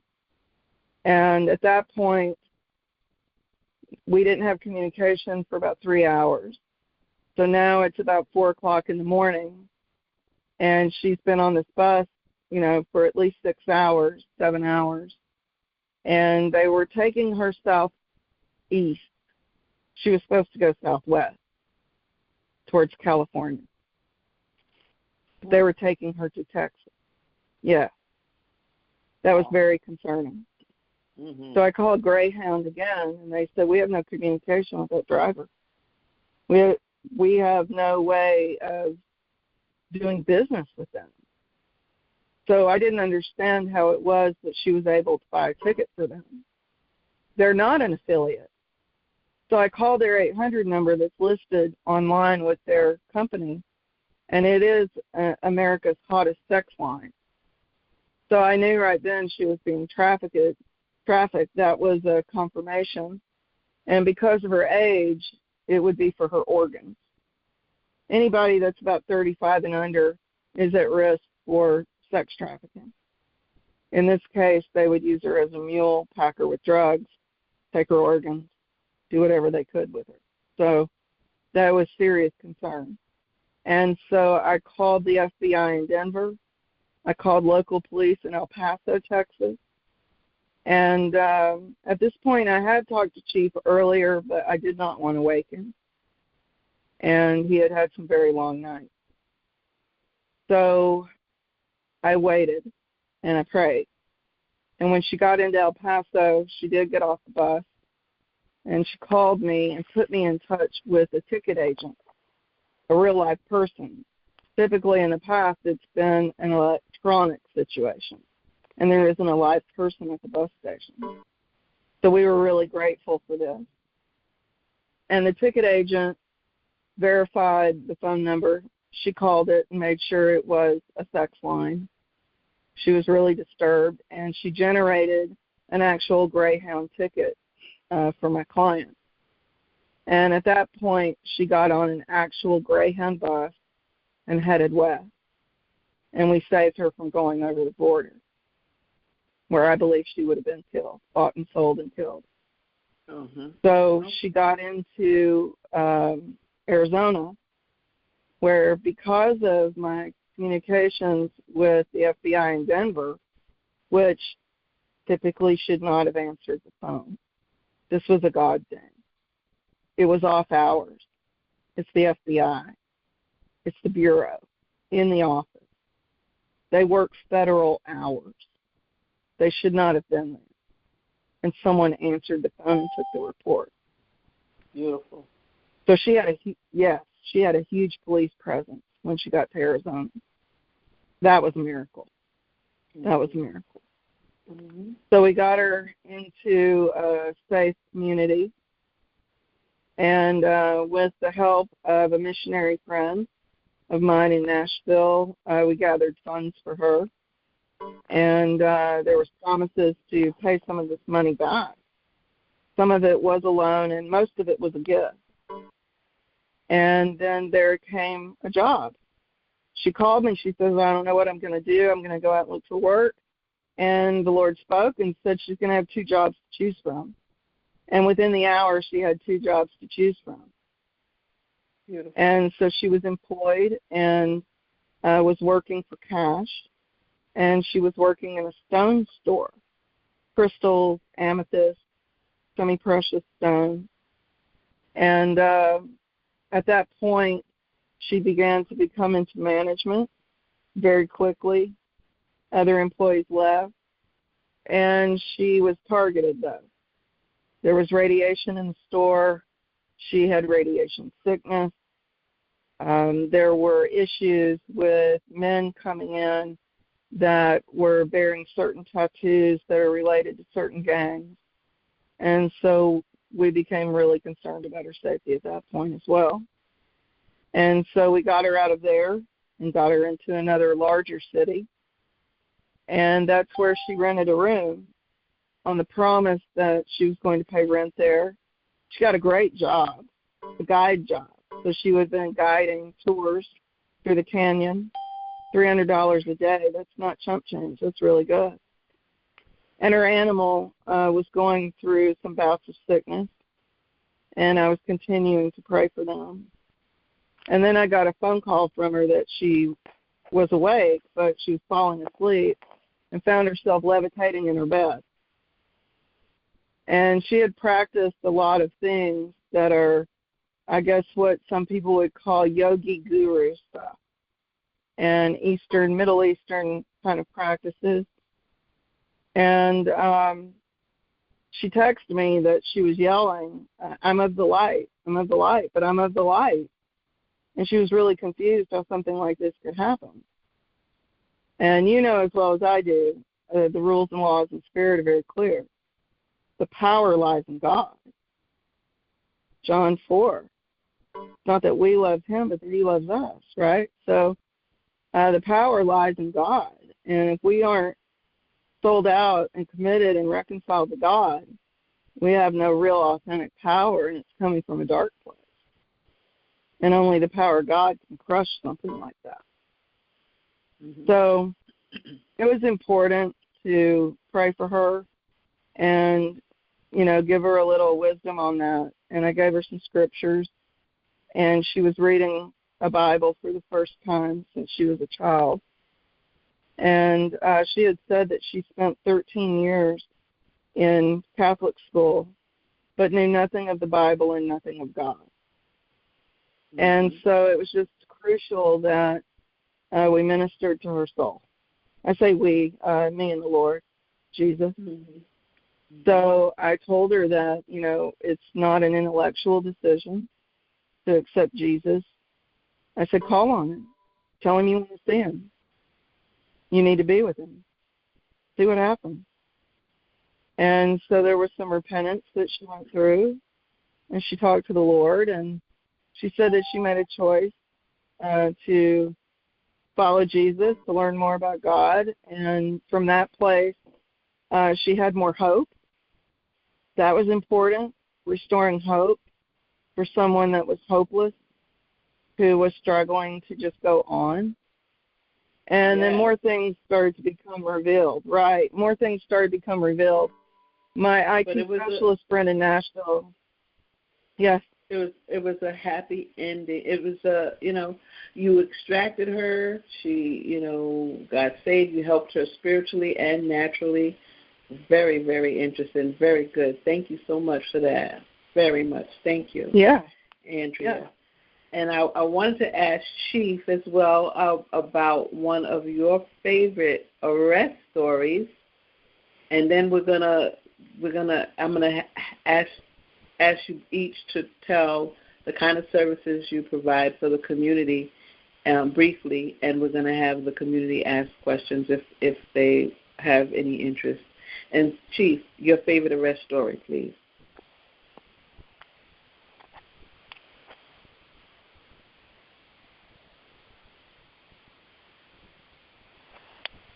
Are you there, Chief Daymond?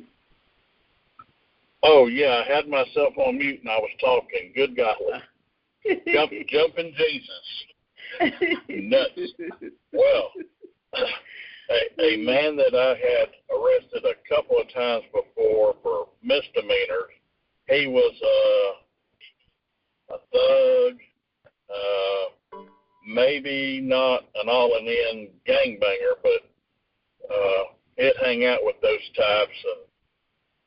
And anyway, on this one particular time, he had a felony warrant for his arrest, and I went to arrest him, and he popped me in the chest and cracked my chest plate, and it hurt. He took off in the woods. Well, wow. You never seen a Batman chase somebody so hard through the woods and chased him down to the swamp. I mean, a swamp, and we're knee deep in the swamp and have to fight him in the swamp by myself. And he had already been to prison before, and he's as strong as an ox. I mean, he's kind of like a Mike Tyson. He's built low and wide. And I'm just telling you, but I was able to get one handcuff on him, and I had to run my PR-24 nightstick, is the one with the handle on the side, around that cuff to control him, and taking him back to my patrol car about half a mile away. Wow. And he's, what if I don't go? I said, well, I'm taking your arm with me, you know. And so he'd walk, and then he'd act like he was falling down, and I'd keep pulling, and that hurts. I said, then get up and walk like a man. You're going to do the crime, you got to do the time. You know. And that was after a big old fight down in the swamp, where we're in the swamp and back and forth and around. I'm thinking snakes, alligators, here we are making all this noise. Anyway, I get him back to my car, and even out in this rural area where they ain't got but 2 or 3 deputies on for a whole county all night long, this around 11 or 12 at night, there must have been 15 or more police cars there. The highway patrol, the county, they even had officers over from Tallahassee and the sheriff's office over there, because a man named D.W., he was an elder and a deacon in church, but this was Drug Row, but he had just lived there forever. He called the police and said, hey, the police had to chase a man down in the swamp and he ain't come back.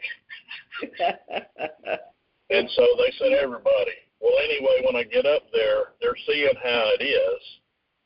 And I got him across my car, and I says, now, you're going to give me that other hand, and I'm going to get you cuffed, hell or high water, unless Jesus says otherwise. And so I got him cuffed. He was wore out. Of course, I was too. And they said, well, we'll take him in jail. And I said, I guess somebody thought I was going to beat him to death before we got to the jail, you know, but that wasn't true. I ain't like that. So then he got in the back seat. He says, now you're going to try and whoop my ass? I said, when the cuffs go on, no touching, okay? So I took him to the hospital to get him cleared, because I broke his jaw and broke a couple of his ribs. And so they had to do what they had to do and get him patched up and cleared to go to the jail. We got over to the jail, and then I went back to the hospital to get checked, and they said, your chest plate is cracked. And they was going to wrap me up and give me so many weeks off, and I said, we got too much crime going on. I got to be at work.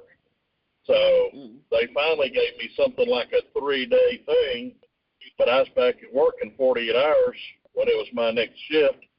And the chief said, hey, you know, this thing says that you're really supposed to be off for 3 weeks. And I said, do you want to work my shift and your shift too, Chief? No. I said, then I would pretend like that doesn't exist if I was you. Okay. And then and then once he got out of prison for that, he come back, and this is one of the famous stories where he shook hands and said, hey, I did my crime, I did my time like a man. Are we straight? Are we on the square? Yep, we're fine. You know, if you're riding dirty, I'll do what I got to. But outside of that, you're treated the same as everybody else. He said, I figured a big old fat white man like you couldn't catch me. He said, but I was wrong. And I said, yep. I said, because I had God and right on my side. You had the devil and bad on your side. But anyway, I had to arrest him again. That was 2 times in prison, or 3. Anyway, every time he got out, he'd come back to my office and come in and say, hey, I did my crime, I did my time, I'm a man. And said, we straight? Oh, yeah, absolutely, absolutely. So you ain't going to be chasing behind me. Nope. And if any of these officers chase behind you, you call me and I'll put a stop to it unless you're committing a crime. Well, that's the guy that he had gone back to prison again, and I didn't know that he was out, and he had just got out that day. And that's when I stopped a guy that jumped on me on a traffic stop, and I was fixing to have to shoot and kill, and he run up, and I seen him in my peripheral vision because I was already pulling my gun out and shooting this guy. I mean, it was just no end into it. And he was trying to bash my head in the ground. And I said, I'm going to black out here in a minute. This guy is strong as I don't know what. And so Vincent says, let go of my chief. And that man said, what? Anyway, he said some colorful language I won't repeat here. But anyway, Vincent drew back and hit him, knocked him off of me, broke that guy's jaw, and knocked him completely out. And he said, that man ought to know not to mess with you. You the king of Midway. I said, well, I appreciate you. And so we had to call an ambulance for him. And the ambulance took that guy away, and he tried to sue and file charges on this guy named Vincent. But anyway, I told the state what happened, and they told that guy he could go pound sand. He was being charged with attempted capital murder of a law enforcement officer in the line of duty. So that's the guy that's here. I don't know, a month or 2 afterwards, he got a charge on burglary.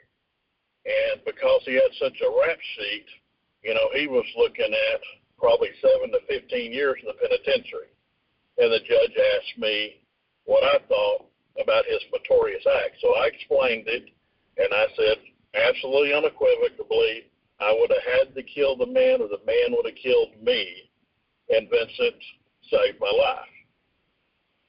And he told the judge, he says, that man ain't never lied.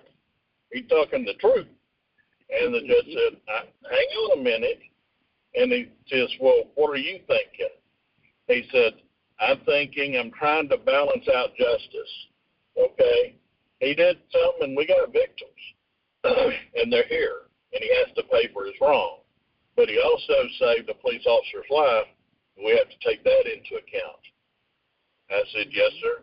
He said, so in the best of us, there's some bad, and in the worst of us, there's some good. So we got to temper mercy and justice here. He said, so I'm thinking somewhere between 2 and 5, maybe 2 and 7. He said, what do you think? And I think I said something like 4. And he says, well, we'll make it 3 or whatever it was, somewhere, either what I said or a little less. And if he does good, he'll be in there about 14 or 15 months, and he can make parole. And he has to stay with the anti-objection. They turned around and talked to the people, and nobody had no objection. So that's what he got. So I went from having to fight a man, break his jaw, and crack his ribs, and then I had to heal up, to the man saved my life. Yeah. So that was big. But I love it. The judge did ask him at some point. He said, on your rap sheet here, it shows this particular officer has arrested you, charged you, and you've been in the penitentiary 3 times by the same man. He said, I'm just wondering, out of pure curiosity, why would you do it? He said, because he's straight, he's the king of Midway, and he treats a man or a sister like they good people, treat us like people. And said he kind of weighs everything out. He knows everybody in town. He talks to everybody, treats everybody right. And he'll tell you if he catch you dirty, it's on you. So he's fair and square. When he puts on the handcuffs, there ain't no whooping you when the handcuffs is on like some police around here do. And everybody started laughing in there. He says, no. He said, it's true. And the judge says, do you know anything about this? And I said, I haven't seen it, but I hear about it. So I have no firsthand knowledge, but I don't doubt it that it's happened. That's why some police are in jail, because they're human and they just went completely overboard, or they were corrupt or something. And he said, that's why I saved his life, because we ain't got a whole lot of great policemen, just so. But he makes his mind mend, and he does right, and said that's why everybody calls him. They don't call the sheriff or nobody else. They call him. He said, I got his home phone number. And the judge said, he got your home phone number? I said, yeah, I'm in the phone book. He said, your name and number's in the phone book? Yes, sir. I said, the people I serve pay my salary through their taxes. They need to have access to me. I said, and if somebody's calling, harassing me, well, that's a criminal charge, so they know that too. He said, you don't get phone calls all up in the night? No. I said, but I do get them from time to time, like Andy Griffith on Mayberry, and I try and figure out what to do and help them out. So that's my story. Yep. That's your story. Thank you. I love it. I love it. I love it. Yes, ma'am. If you can tell us, Chief, and then Andrea, what services you provide for the TI community. Well, I personally do a gamut of things that it's hard to put in, but whether it's state records request, FOIA request, freedom of information request, or whether it is to serve notice and demands on a government, a company, or other entity to cease and desist, or other documents and paperwork for courts, or affidavits for various things. Pretty much anything and everything in the legal realm outside of, I don't give legal advice, and anything I say is absent legal intent because I'm not a bar court attorney. I just happen to know these things, and God commands me to help and share to the best of my ability as a minister, and He commands me to do it. And my first covenant is with God. And so, people have asked me to help a family member make parole, or a law enforcement practitioner's opinion, which is notarized, so it's court admissible as evidence. And an opinion has very little weight. A professional opinion has a lot of weight. So people use those, anything from municipal courts to federal district courts and courts of appeal. I do research in the legal realm on case law, help the man not go to prison in Texas because the copyrighted law, if you will, says one thing, but the actual law that the legislature passed and the governor signed reads different. And according to that, I said, you can't charge people with a copyright violation law and put them in jail because that's not really the law. here's the law. And he had one of the best attorneys in Texas and paid, over 50 grand at one time, and eventually over 65 grand. So I had to show him and teach the attorney how to do it. So he listened finally after he got 65 grand and did it, and the man walked free. So, anything in the legal realm, the criminal justice system, and just government and entities and corporations in general, it's just in my wheelhouse. And it's a part of my ministry. Everything I do is under my ministry hat. I yield. Okay. Thank you. Yes, ma'am. All right. I got a good idea of what you do, and I've worked with you with some people, and I've seen the benefit of it. So thank you so much. Andrea, you, and then we're going to go to the line. If you have a question, you can get in queue. All right, I'll keep it short. Okay. Yes, I do protective orders. I'm not bound to one particular state because I'm not an attorney. This gives me a lot of freedom. I'm a paralegal, so I do the research. I'm the one that does the briefings, and I give the attorney the case, and then they present it. So I don't stand in proxy for anyone. I don't represent anyone. What I do is divorce. If you do it pro se, you bring it yourself. I've done hate crimes. I've done a multitude of different kinds of cases. Malpractice. I've even done people's taxes. So I can do research for people into their case situation. I locate people. Just a myriad of stuff. It just really depends on the unique situation. Everyone's situation is a little different. I have found missing people in the past, and because I pray. And God gives me what I need, and people have been found. So, yes, I like to get into a situation and do spiritual counseling as well. I've done deliverance over the phone when they don't have animals in their house or other people in their house that possibly are not saved or, born again. So, it's a wide range of things that I do. Okay. All right. Okay. All right. So thank you. We're going to go right to the line and let the community speak. All right. So thank you both. You're excellent guests. Thank you for sharing your expertise on the call, and thank you for sharing it in life. Thank you for thank you, God. Oh, my pleasure.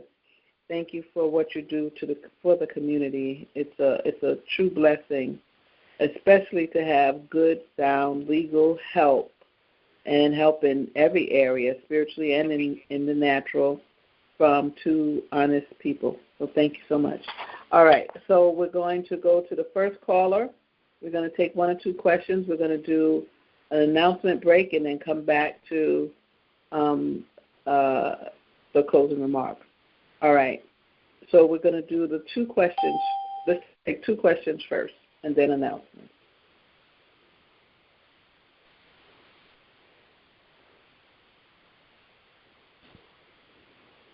Hello? Hi, how are you? Hi. Yes. So I'm from Atlanta, Georgia, and I'm just wondering the best way to deal with or get relief from the voices, the things you see in your lid. I don't know what that is, your eyelids, what that is a part of, the involuntary body movements. What's the best way? I've been using headphones to get relief, but I don't want to, bust my eardrums, so trying to see if there's anything better to do. Okay, so I'm going to let you hold your question. It's not really for the guests, so hold your question. The community, anyone from the community can answer. If they have an answer, they can get in queue. Thank you so much. Okay, that's for the voices and what you see in your eyelids. Thank you. Thank you. All right. Well, I know that some people have had great response with Silent Night. Anna Toledo was talking about that. So I don't know if that's something that she might want to look into. Okay. That would be Targeted Source or TargetSourceLLC.com. I think she's moved on because we're going to the next person, but that would be TargetSourceLLC.com if you're interested in checking out the style Target Source LLC? Yes.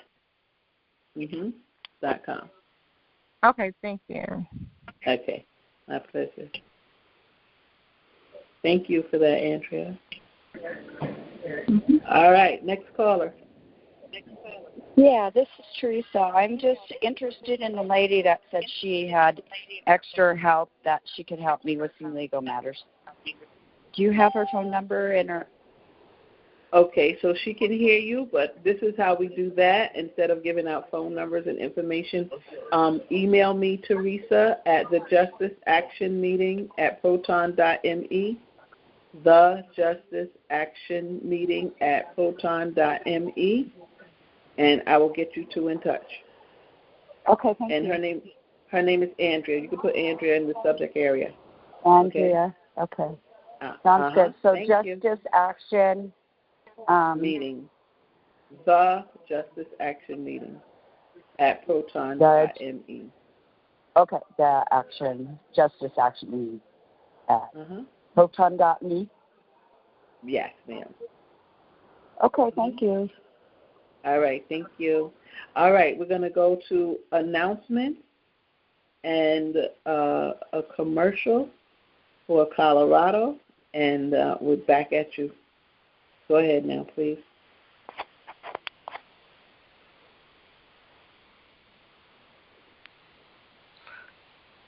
Hi, guys. Please check your screens for video announcements.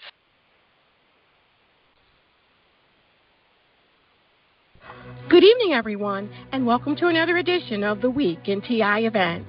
We have an exciting lineup of TI events happening this week and beyond, so sit back and enjoy. Kicking off our announcements, tomorrow night, Chief Daymond Jones and Andrea will host psychotherapist Deborah Kay on their TI Help Now conference call. The topic will be HIPAA laws, so be sure to tune in. Now, let's talk about Friday at 12 p.m. Eastern. The Together We Stand in Michigan group, hosted by Pat Robinson and yours truly, is holding its bi-weekly conference call. Our special guest is Frank S., the tech expert behind TargetedTechTalk.com. This is a must-attend for those looking to enhance their tech knowledge, especially for our Michigander community.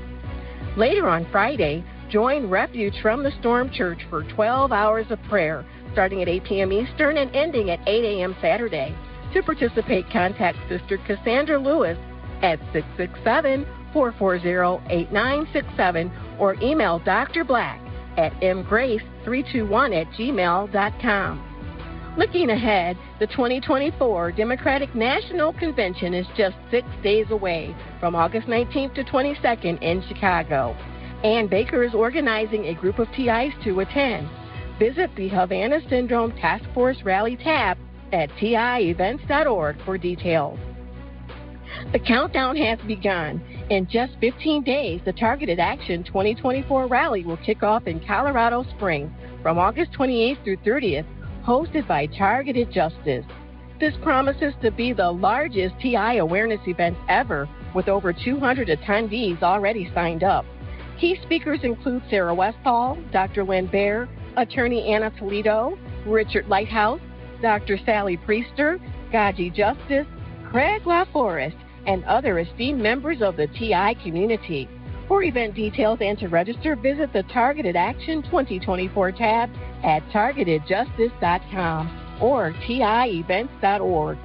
If you've registered but haven't completed your payment, please do so now to secure your spot.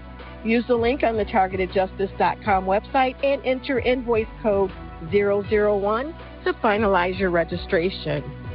No wheels, no problem.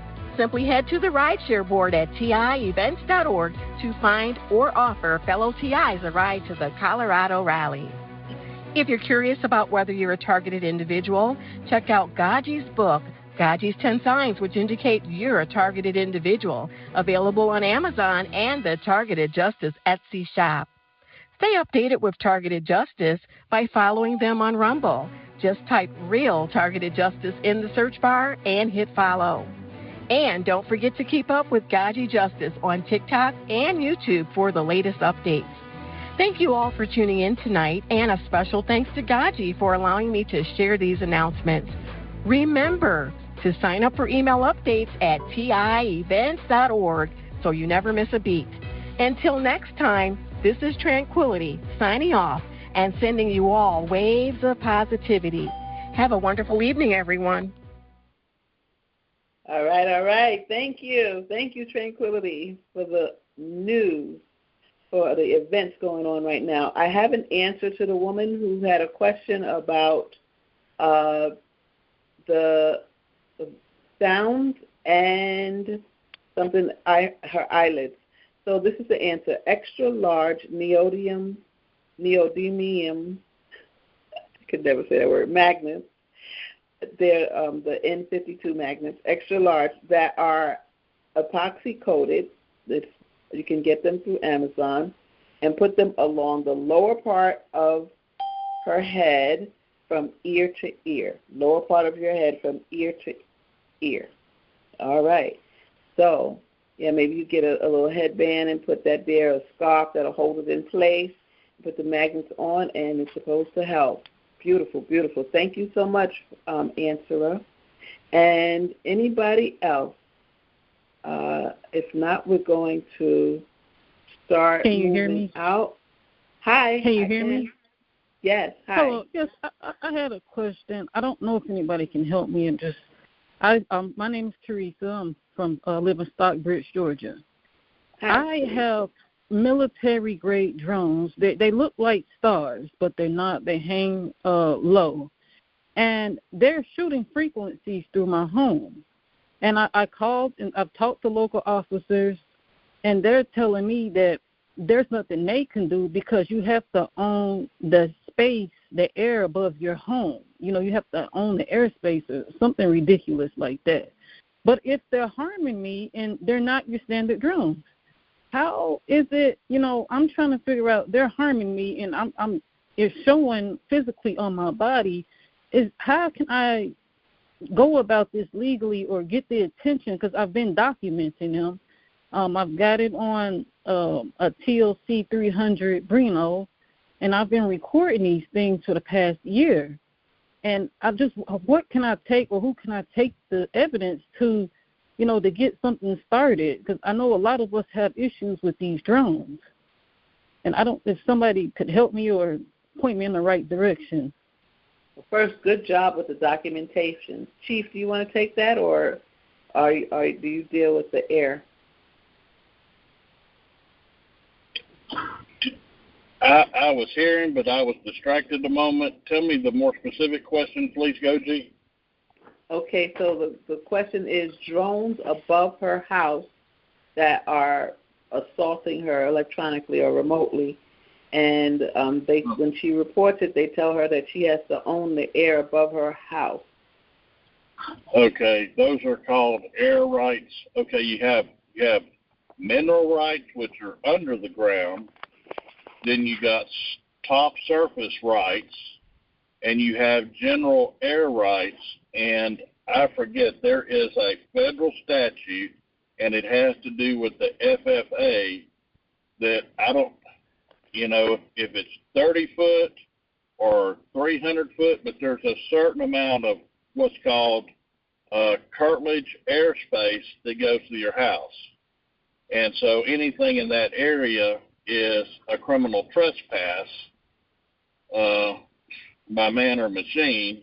Anything that comes on your surface rights, everybody has the surface rights where they live. They may have mineral rights. Where I live, I got it all. But whether it's 30 foot or 300, you have to look it up. I can't remember, but both those numbers run in my head. They told me 400 feet. They said 400 feet. But it's like they're above that, and they're still harming me though. And so I'm like, how is this can't be legal? Right. Well, I am a strict constitutionalist. and that means state constitution and national. Any man or any woman that causes you harm or causes you to be harmed is criminally liable and civilly liable. So it's tracking where they come from. It's tracking who's operating it, because that's considered an unmanned piloted flight by FFA. So whoever is running it is the party that is responsible. So that requires tracking down who that is, because anything that they're doing that harms you, you're damaged.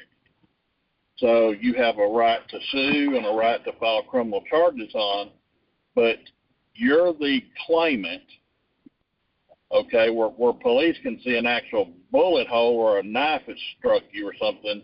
They can't see that.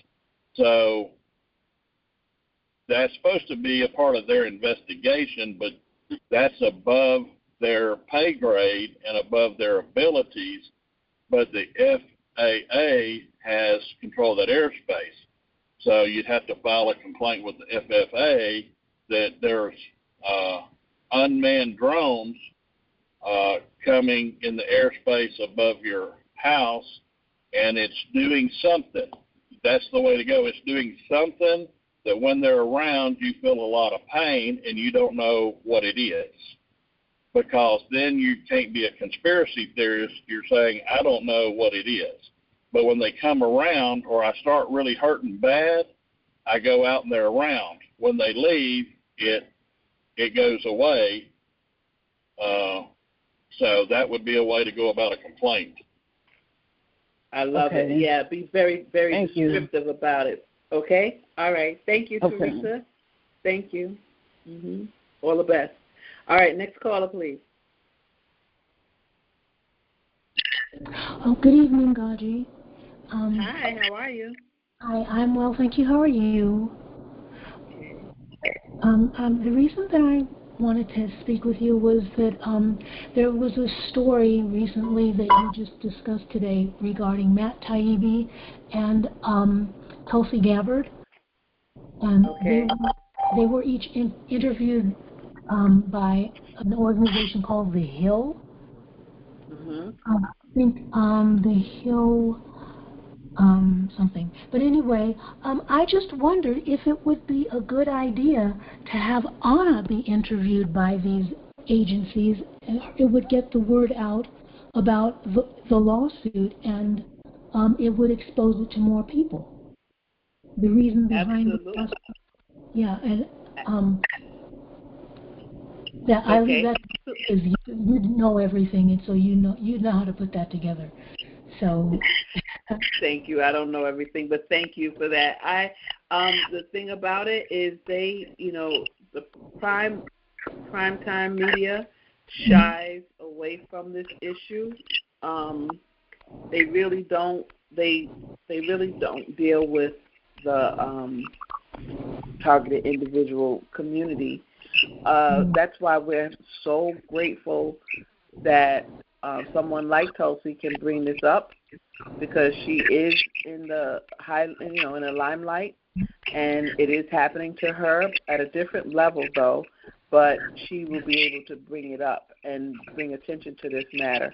They try to keep us, sweep us under the bus, dismiss issues, really in a big way, because there was a meeting January 9th this year, and after the politicians walked in a letter to the FBI asking about the TSDB, demanding to know about it, and they had a covert closed meeting on January 9th, which is the date that the information was due, and they did not respond to the public.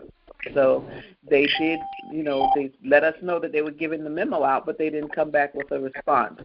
And there are just so many different incidents where they keep sweeping it under the rug. So it is bound to get out there in a way that they cannot do that. Tulsi is one good way that they're dealing with the whole Quiet Skies thing. I'm just hoping that the Quiet Skies issue brings light on the TSDB and particularly handling codes 3 and 4. And we know that the lawsuit is dealing with handling codes 3 and 4, and it is now in the Supreme Court, and we're expecting it to prevail. Prevail meaning for them to insist that we are heard and that we go back to the other courts to be dealt with, and that things are reversed there. Yes. But thank you. That's a great idea. It's one that we want to happen. It's just that we need the rest of the world to wake up and understand that they need to know what's going on as well. But exactly. There's that one little link between our chain and Tulsi's, because it's the one. Well, I shouldn't have. It was one link missing, that would just link us with Tulsi, because of the next level. We're just different categories, but it's the same list. Exactly. And the thing about it is she's aware of the rally and has expressed interest in attending.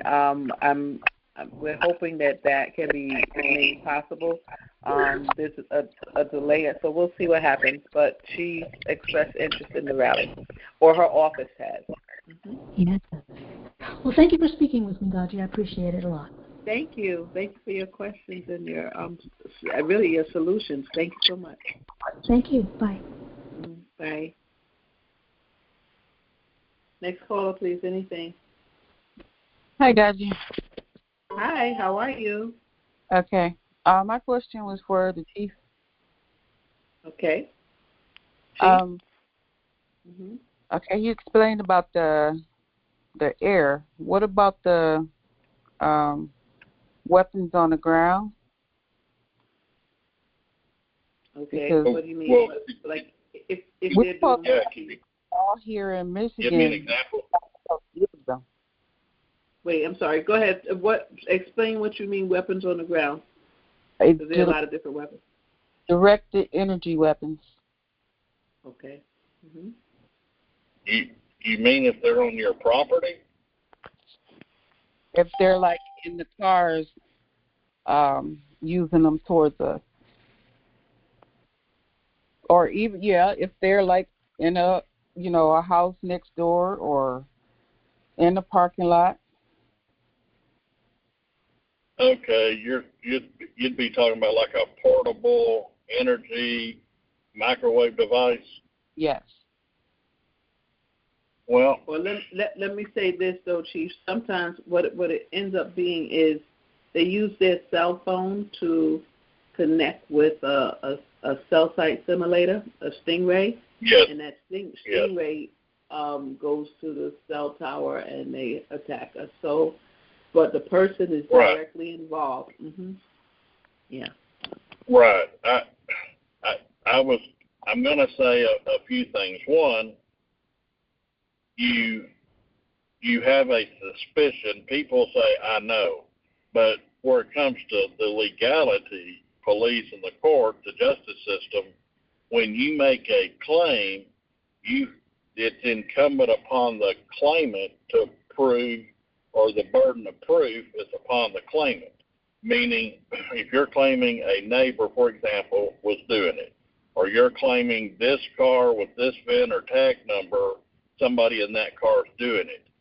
Well, you have to have diagnostic equipment and somebody that's trained in using it to verify where the signal is coming from and determine that this is a microwave energy frequency, and they can track it to this exact car or this exact house if that were the case. But like GoGi's saying, and Richard Lighthouse has proven this out, and to my satisfaction, I ain't telling you there ain't anything else that exists, because I don't know, okay?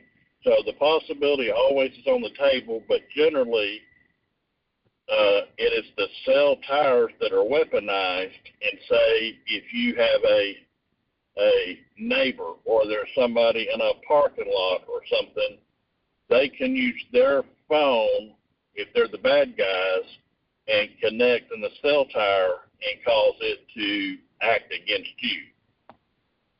Oh, okay. Thank you. And I question too. Yeah, you know, people that do diagnostics, you know, just like if you go to a mechanic, they plug their little thing in for their little reader to tell, oh, it's this sensor, it's this fuse, it's this or that. Well, they use a different type of equipment, but it's the same thing. They see, for example, say, I can't think of this man's name right this minute, but he's got a team, and they fly in or drive in, and they bring everything with them, and they're kind of camped out with you, so to speak. And so they get a general bearing for all frequencies and all ranges. So they say, okay, we're picking up some citizen band CB radio frequencies. We're picking up AM and FM and tri-band. And then we got some UHF, some VHF. We have off-grid military operational frequencies, and that's still normal. That's all still in the normal realm. And they say, okay, this is normal. But then we have this frequency that is in the radiation frequency that is abnormal. And then they move their equipment around, and they may find, just say if you had a house and you got 2 acres, I'm just making something up, and they go to this part of the land, and they say it's doing a Delta 7, and then they go somewhere else and say it's a Delta 2 over here. Then they go somewhere else and say it's a Delta 4 over here. And then they go right up next to the house or in the house, they say it's a Delta 10 here. So it's directly hitting the house who's in the house. It's other places, but this is the bullseye. And then they say, okay, now they use equipment to say which direction is it coming from. And then they can plot a course out and see what cell tower it's coming from or what building is it emanating from. So they can backward track it. So it's engineers and diagnostic technicians, and they work together as a group. It's almost like people, you know, that track tornadoes, storm chasers. Okay, they use a lot of gear and a lot of intel to find out where it's most likely, and then they kind of zoom in on it. So say these people say it's coming from this direction at this rate, and it's a narrow band frequency. Just like a radar that police use in a car, they would range anywhere from maybe 9 to 16 or 18 width. Okay, so it goes out. The further it goes out, the more it spreads out. Or when you get laser radar, it's pinpointed exact. So if you had pinpointed radiation, it will only go exactly for the frequency and the exact range. So maybe they got a 0.5% or 2%, then it may cover 12 foot or 28 foot area. And then outside of that, there's nothing. Like there's digital, then there's analog. Analog's more broad-based and digital's more compressed. Okay. So I'm not an engineer or scientist. These are just things that I know. I can't go deeper down the well with that one. Okay. Thank you. And I have one more question. Do you know if there is a constitutional sheriff in Michigan? Well, when people ask that question, it's really hard to answer. I know what they're looking for, but it's hard to answer. They all have to take an oath of office to defend their state and national constitution. So it's almost like politics. Maybe, and I don't mean to get political, but I'm just trying to explain a little kind of demographic here. If you have Republicans that are center right and you have Democrats that are center left, which we historically had for probably 75 years, but since about 1964 we haven't had it much, and it's gotten less. They would kind of come to a middle, like I'm going to come a little more your way on this. You come a little more on my way, so everybody gives up something, everybody gets something. It's a compromise. Well, sheriffs are kind of like that, except it's a different dynamic where they might be a little more to the right or a little more to the left, or they're pretty well float around the center. And so your question really comes to, do they understand the Constitution of the state in which they live and what it really means? Do they understand the national Constitution and its Bill of Rights and what it says? And do they operate by that?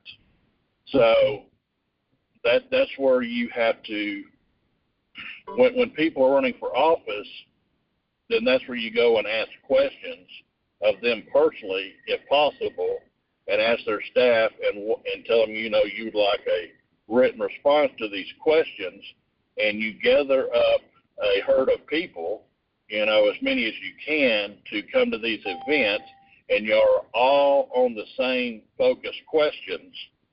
Like, for example, if you ask the sheriff, do you know what the Third Amendment is to the U.S. Constitution's Bill of Rights? They can't answer. So you don't know what the Constitution says, but you want to enforce the law, and you're swearing to uphold it. How can you do that when you don't know it? Follow what I'm saying? They know the First Amendment, the Second Amendment, the Fourth and Fifth, but most of them don't know the Third or the 10th Amendment, like states' rights. They don't understand the amendments, so how can they enforce it? Okay, in your state, maybe there's things that aren't talked about much that's in your Constitution. You say, what can you say to the state's Constitution on citizens' rights? And they blow it off, or they give you half an answer. No, that's not correct. So why are you running for office when you don't know the law, yet you want to enforce what you don't know? Which means you're basically going to make up whatever you want to, or whatever you think will fly around here. Right. But you can go back and look at people that ran for office and see. For example, where I'm at, they call this a 2A sanctuary community. Well, if something's in the Constitution and you say you're a sanctuary for this, you're saying we're going to double down or triple down on it. But when you call yourself a sanctuary city and there's nothing in the Constitution for it, or the law expressly forbids it, like undocumented aliens, they'll say, well, this is an undocumented alien sanctuary. Well, you're violating the Constitution of the state, of the nation, state and federal laws against this, so you can't undo the law. So when you call it sanctuary, you're violating the law, but if you're a sanctuary for the Constitution, then that's permissible, not the other way around. Okay, thank you. Okay. Yes, ma'am. All right. Thank you. Thank you for that, Chief. And everybody note that Chief and Andrea are co-moderators on Chief's Call, which is every Wednesday night. And you can find out the information on that at, where's the information? Is it on TI Events? It's TIEvents.org. Yeah, and right. Or, newsletter. Yes. Or you can go to tihelpnow.com. Okay, tihelpnow.com. All right. Yes. That's your website. Okay, great. All right. Anybody else? We have another question? Or can we start closing it down? Well, hey, I was going to throw something in real quick. Oh, okay. There's another question. There's somebody there? Or is that you, Tranquility? No, that was me. Okay, Liliana, give me 1 that's second. Me. Liliana, you're Okay. going to ask the question. Chief, you had another comment before she speaks? Yes. Yes. Know some. Okay. Wait, Liliana. Go ahead, please. Okay. I know some studio musicians and engineers because I spent a lot of time around TV stations and radio stations and did some disc jockey work back in the day. And I've talked to a lot of them about these frequencies, and that somebody told me there were certain songs, especially in the 70s, when they were analog, that helped cancel out frequencies because whatever their instruments are playing or the beat or something in there, I don't understand. I'm not a theologian on music, but when people listen to this, it helps calm them down. And one of them was Moonlight Feels Right, which was Starbuck, I think, that did in the late 70s. And it's a smooth groove 70s song. And I said, why? They said, well, it does these frequencies. And targeted individuals are being bombarded with these frequencies, among others possibly. But this is a counterproductive signal, because when you're hearing it, it's sending out a signal like the others, and it helps dissipate it. Now, I don't know. I'm not a TI, so I don't know that, but I just thought I'd throw it out while I happen to be thinking about it. I yield. I love it. You said Moonlight. What's the name of the song? Moonlight? Moonlight Feels Right by Starbuck. Moonlight Feels Right by Starbuck. So I'm gonna look that up. Thank you so much. Yeah. Liliana, go ahead. Yes. Hi, Chief. This is Liliana. How are you? I'm making it day by day, praise the Lord. Sorry, Chief? I said I'm making it day by day with the Lord's help. Yes. As we're all trying to survive. Chief, I wanted to ask you in a follow-up to that question from that other TI who asked about how to find a company of engineers or diagnostics to locate where the signal is coming from. Is it possible that you can recommend a company that we can call for that? I'll have to look back. Dr. Robert Duncan and I used to text a lot and have a lot of phone calls.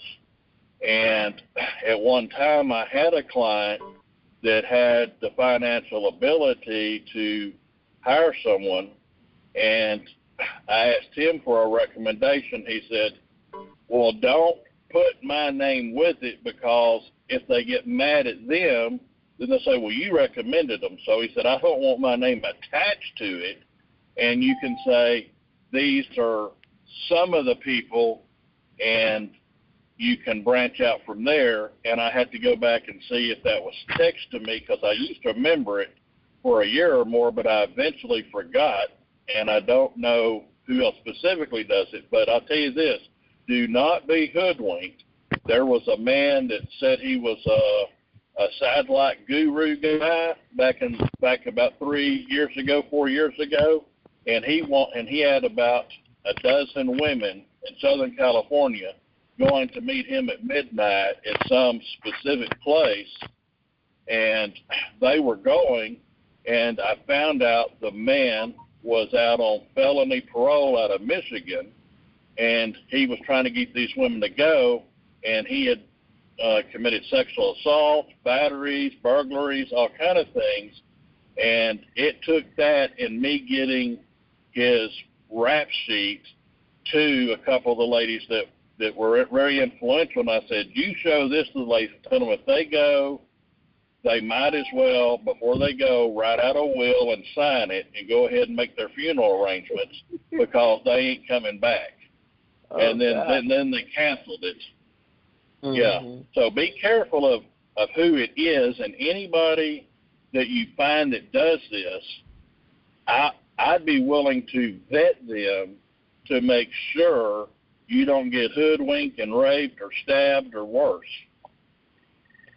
Yeah, I want to say too that. I would like to finish my question. That I would write to you then at your website And if you can do that inquiry for me privately and write back to me, I would look into your recommendations then. Yes, ma'am. Okay. Thank you so much. Yes, ma'am. You're welcome. Thank you, Liliana. I was just going to say two points I want to make, and that is that one of the pieces of equipment is called the spectrum analyzer, and you would triangulate, do some kind of triangulation to get the frequencies in your place. And that Catherine Horton, this is how she won her case, millions of dollars from being in a rural area and having someone prove that, and it wasn't this fancy expert. He knew how to find the frequencies, and he proved that this was the frequencies that should be in her house. This frequency was there. It was harming her body, and it should not be in her home.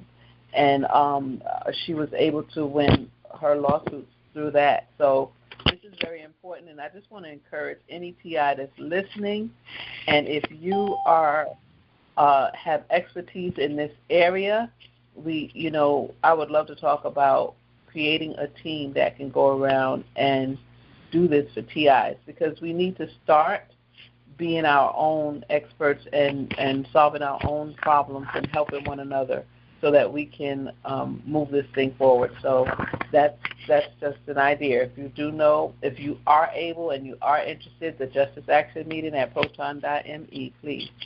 Okay, next caller.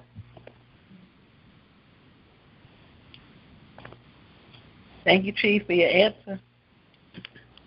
Yes, ma'am. Mm-hmm. Next Hello, caller. Chief. I have a question. Mm-hmm. This is Jason from Maryland. Hi, Jason. Go ahead. Can you hear me?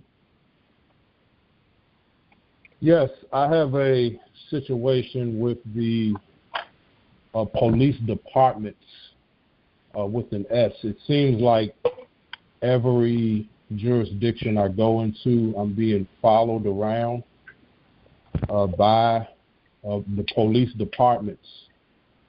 And I want to say about 3 years ago now, I was pulled over by a Maryland state trooper. And he said I ran a red light. Long story short, that's a lie. I didn't run a red light. I took it to court and I beat it. He didn't show up for court. And so from that day up until now, I have been seeing police do traffic stops every single day. Every day when I'm traveling from point A to point B, I see the police pulling somebody over in traffic, which is statistically impossible. I know these are not real traffic stops. So it's like they're trying to antagonize me with these traffic stops. Well, it has become a part of your gang stalking, Jason.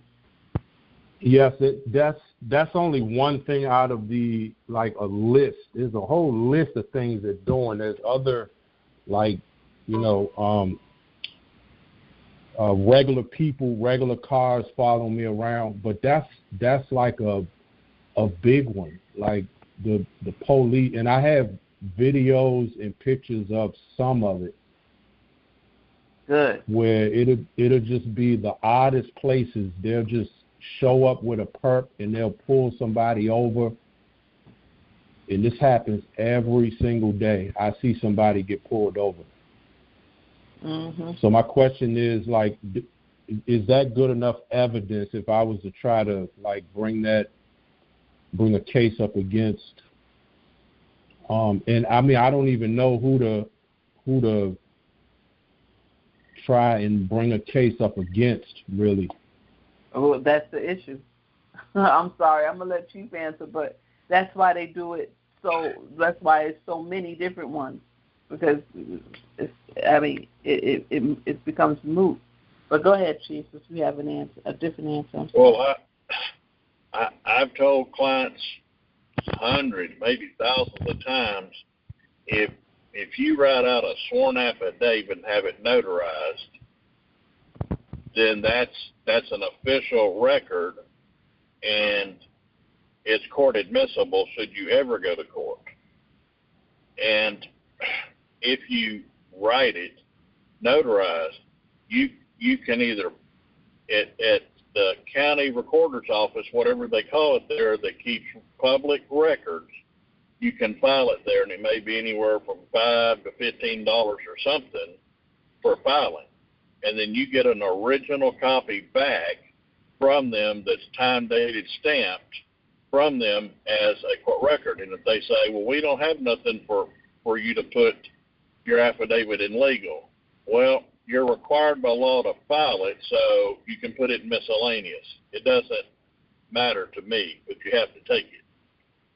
So that if anything ever comes up, including a lawsuit, a criminal charge, whatever, then you're always able to subpoena ducis tecum the record, so the custodian of records or the clerk of the court has to bring an original file that you filed the affidavit, and say it's 3 months down the road or it's 2 years down the road and it happens, then your affidavit is there, and say, I'm not a fortune teller, but I put all this stuff down back then for my safety and my well-being, and I've proven it and had it brought forward as a lawful record of my hindrance and harassment by government officials and whoever their cohorts and co-conspirators are working against me to deprive me of my civil liberties under federal law.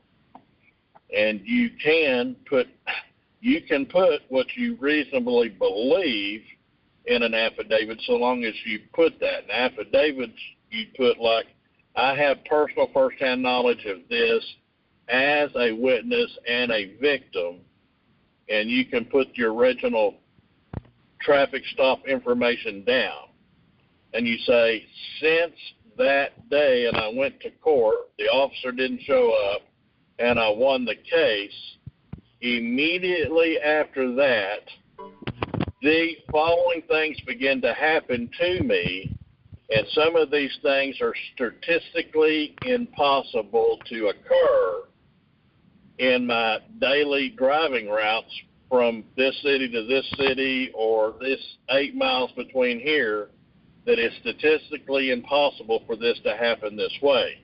How they orchestrate this and who they are is government or government contractors, in my belief.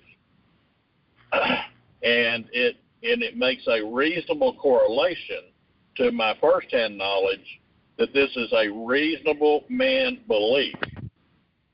So you're putting it correctly. So you're showing your firsthand knowledge, and then you're saying that you have good and sufficient reason to believe, and you are personally satisfied that this is through the government, most especially through this police officer or their agency, in interaction with other people, that has multiple people organized in some fashion to intimidate, threaten, hinder, harass you for unknown reasons. And you got it there. And then you can put in there, you can also do attachments like, say if you have, you can make a duplicate files or something, or you can put it in a judicial chain of custody. Of course, you might want to talk to a lawyer, but you can put photographs, you can put audio and video recordings in there to support your affidavit, and say, this is a portion. So you leave at least one thing out so you're not lying. You say, this is a portion of my real evidence that is or should be court admissible, that validate my reasonable belief and my firsthand personal knowledge. So that's your supporting evidence. So you might have to put it on DVD disc or CDs or something where it can do photographs, videos, and audios. And then whatever you do, find some private digital locker to physically put it in, where you're paying money to a private business that attorneys, doctors, all kind of people put their electronic records in there, and they have heavy magnets around the doors. And so if the police come in, even with a warrant, they leave those magnets on, and it erases everything. The only time they turn the magnets off or when you're coming and you say, I have to put something in there, they turn it off for you to clear, and then they turn them back on, and when you go to leave, if you're taking something out, they turn them off. Elsewise, they're on 24 hours a day, so anybody takes anything out of there, it's completely erased. So people put a lot of their evidence in places like that. I had to go with a client in Dallas to one of those locations. She had numerous laptops and phones and other electronic devices, and I had to take custody of them, so I wrote her a judicial chain of custody for what I was taking and for what purpose, and then I had to send it to a forensics individual, and so I sent it in an evidence box, and we do different things to make sure the integrity is there, and then they have to take pictures. I take pictures when it leaves, they take pictures when it arrives, what time they opened it, what they found, etc., and then they mail back the hard evidence to me, and then I take it back to the original owner, and then they sign for it back. So she's got a chain of custody of who took possession of her evidence, and who did they give it to, and then who did it go back to, and then back to her, so she can prove where it was at all times. That's my answer. All right. Thank you. Yes, Thank sir. you for Thank your you, sir. question, sir. Thank you, Jason. Yes.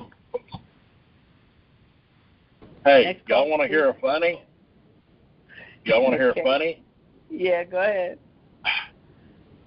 I went to see an off-duty officer in Tallahassee,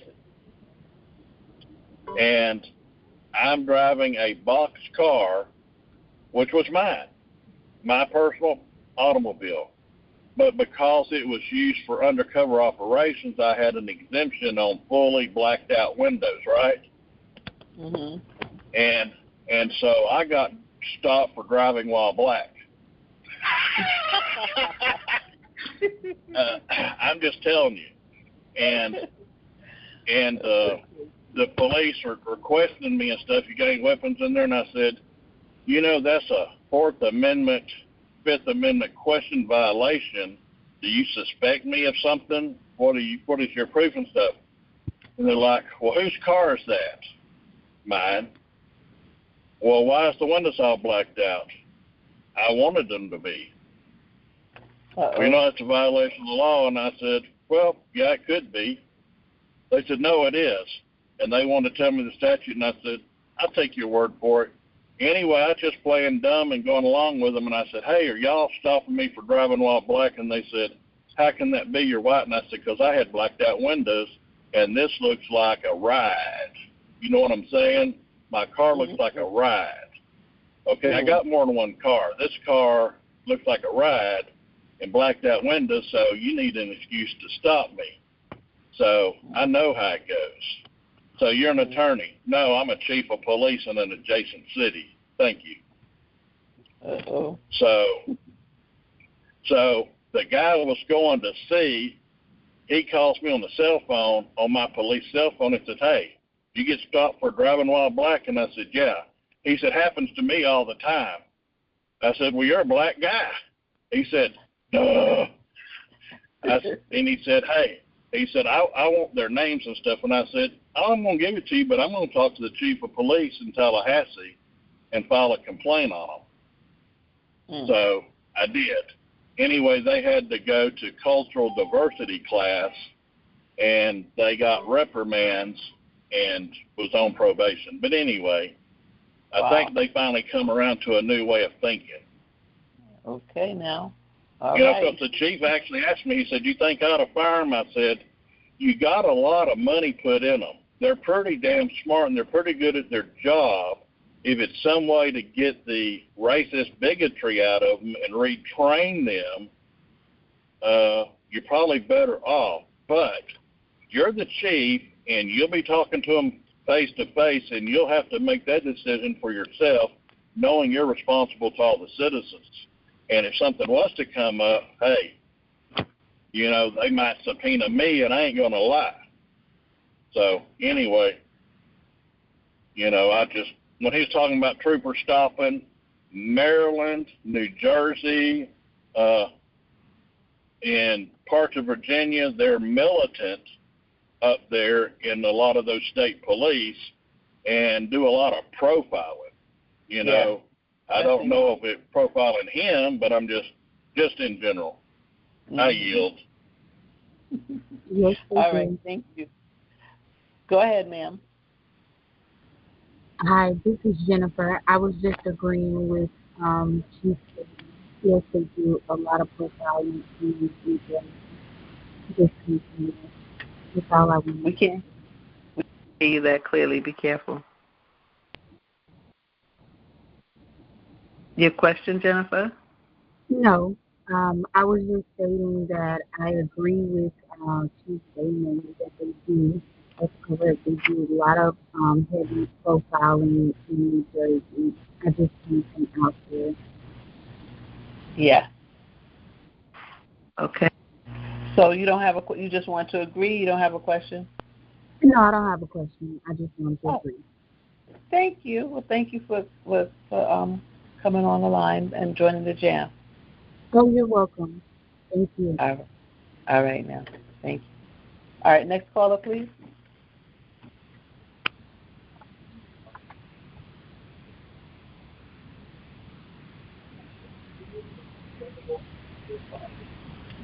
Next caller, we could probably hear you.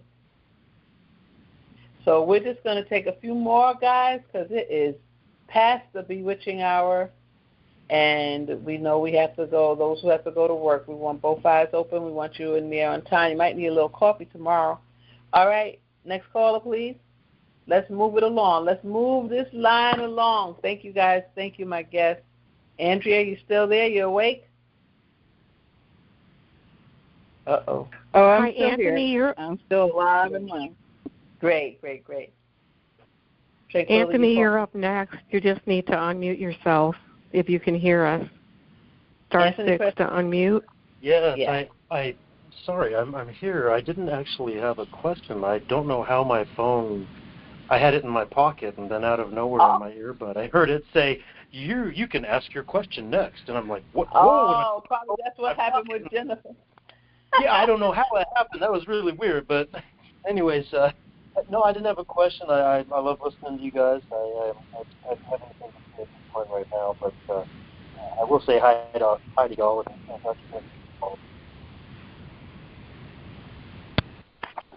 all right. Thank you. So maybe that's what's going on with mine.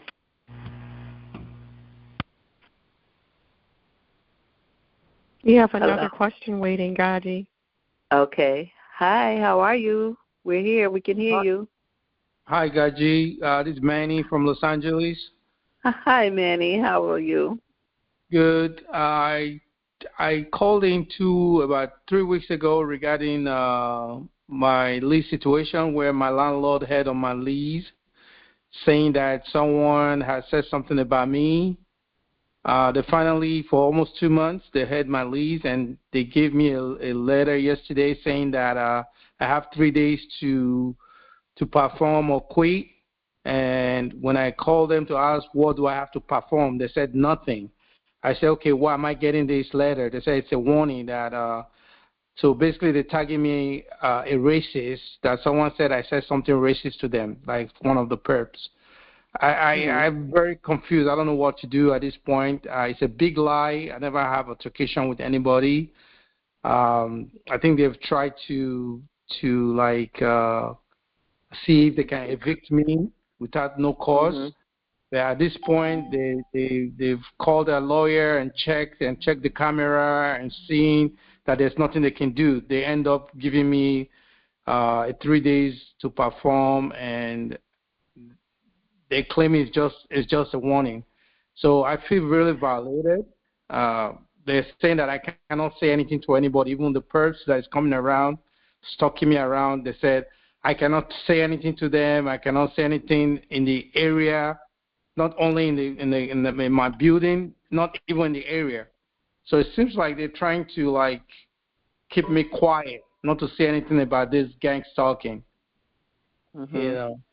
So yeah, I mean that you can't talk anywhere in your area. I mean you really unless you have a body cam or something while you're walking around. I really it's a violation of your rights to have to go around and not speak. But they seem to be trying to create a paper trail that would lead to eviction. Anybody else? Chief Andrea, you want to take this one? Okay. Oh, go ahead. Either one of you, but either one of you. Well, I had a for the specific concern. Yeah, go ahead, Chief.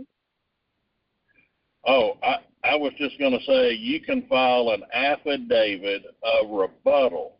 They haven't provided the claimant against him. They haven't provided a written statement. They haven't done anything. So he can give a first-hand knowledge affidavit of the actual facts, have it notarized, file it on the county records, and have it served to them by a disinterested third party, a process server, or law enforcement, whatever he wants. He can have a friend, as long as they're 18 years of age or older and competent to testify. They can serve it on them that says it says affidavit, says rebuttal by affidavit of claims that are false that have been made against me. You provided me no written documentation, no videos, audios, or other of claimed wrongs that I've done. Second, you're trying to abridge the Second Amendment by a gag order on me to stop my free speech, my free thought, my free ideas, practice of my religion, and so forth and so on. And I demand that you cease and desist immediately, remove this from a record, and bring apology to me in writing, or you bring real, tangible evidence with a sworn affidavit by first-hand knowledge to me to say otherwise, and you have 10 business days to do it. I am a witness to civil and criminal wrongs, and if you do anything against me as a witness and a victim of this, I will file with the Department of Justice Civil Rights Division as well as local law enforcement against you. I yield. Beautiful. I love it. Oh, couldn't man, have said it better. I wish I recorded that. Yeah, it sounds really great. Wasn't that great? I have idea. Yes, I have idea what he said. But GoGi, can I write you? Can you help me pull this together? Sure, you can. Yeah, you know how to email me, right? Right. Yes. And if we need Chief, we'll get Chief. But I'll help you as much as I can. But thank you so much. Thank you. All right. Yeah, Andrea knows how to do all this stuff herself very well, and Andrea, you can call on her expertise as well. Me and Andrea work like a hand in a glove. Okay. So, Andrea, if you are listening, can you send me a way to email you or Well, email me, Manny, and I will get you in touch with her and Chief. Okay, and somebody will help you. Tonight. I will do that All tonight. right, thank you. Hallelujah. Thank you so much. Yeah. Okay. Thank you, Chief. All right. Yeah. Next caller, please.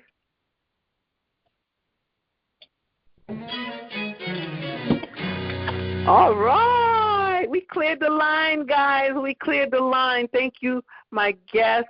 Thank you, everyone who helped participate. Lady T, Sir Dan, Tranquility, everyone who helped. Of course, Chief Daymond Jones and Andrea, whose conference call is tomorrow night, guys. And we thank you so much for your time, your expertise, your experience, and your courage and your willingness to help the targeted individual community. We love you guys, and we thank you so much for being here. We're going to open up and have everybody give you a shout-out and call it a night. It is Peanut Butter and Jam night, okay? So let's open up. I don't think I have anything else. Do I, Tranquility? I hope I'm not forgetting anything. We did announcements. We're okay with the commercials. We're good. Okay, you're all set. Oh, okay, good. All right, let's go, guys. Thank you guys for staying. Don't forget. And Andrea. Thank you, Gaji. Thank you, Joe. God bless you all. My pleasure. Thank you, guys. Thank you. It's my pleasure. Thank you. Thank you guys for being here. Thank you guys for staying till the end. God bless. Thank you. God bless. Love you guys. God bless. Thank you. God bless. Love you too. Good night, Good night. everybody. Good night, Gaji. Good night. Thank you all for being. Good night. Thank you for being here. Thank you for staying. I want to recognize and endorse GoGi for everything she does and Andrea for everything they do. And it needs to be an us versus I. It's us. We're all working together to help the community. Amen. Thank you so much for that, Chief. And thank you for all that you do. Yes, ma'am. You're welcome. All right, guys. Guys, thank you for staying to the end. Have a nice one. Hope you too. Have a good one. Have a good week, guys.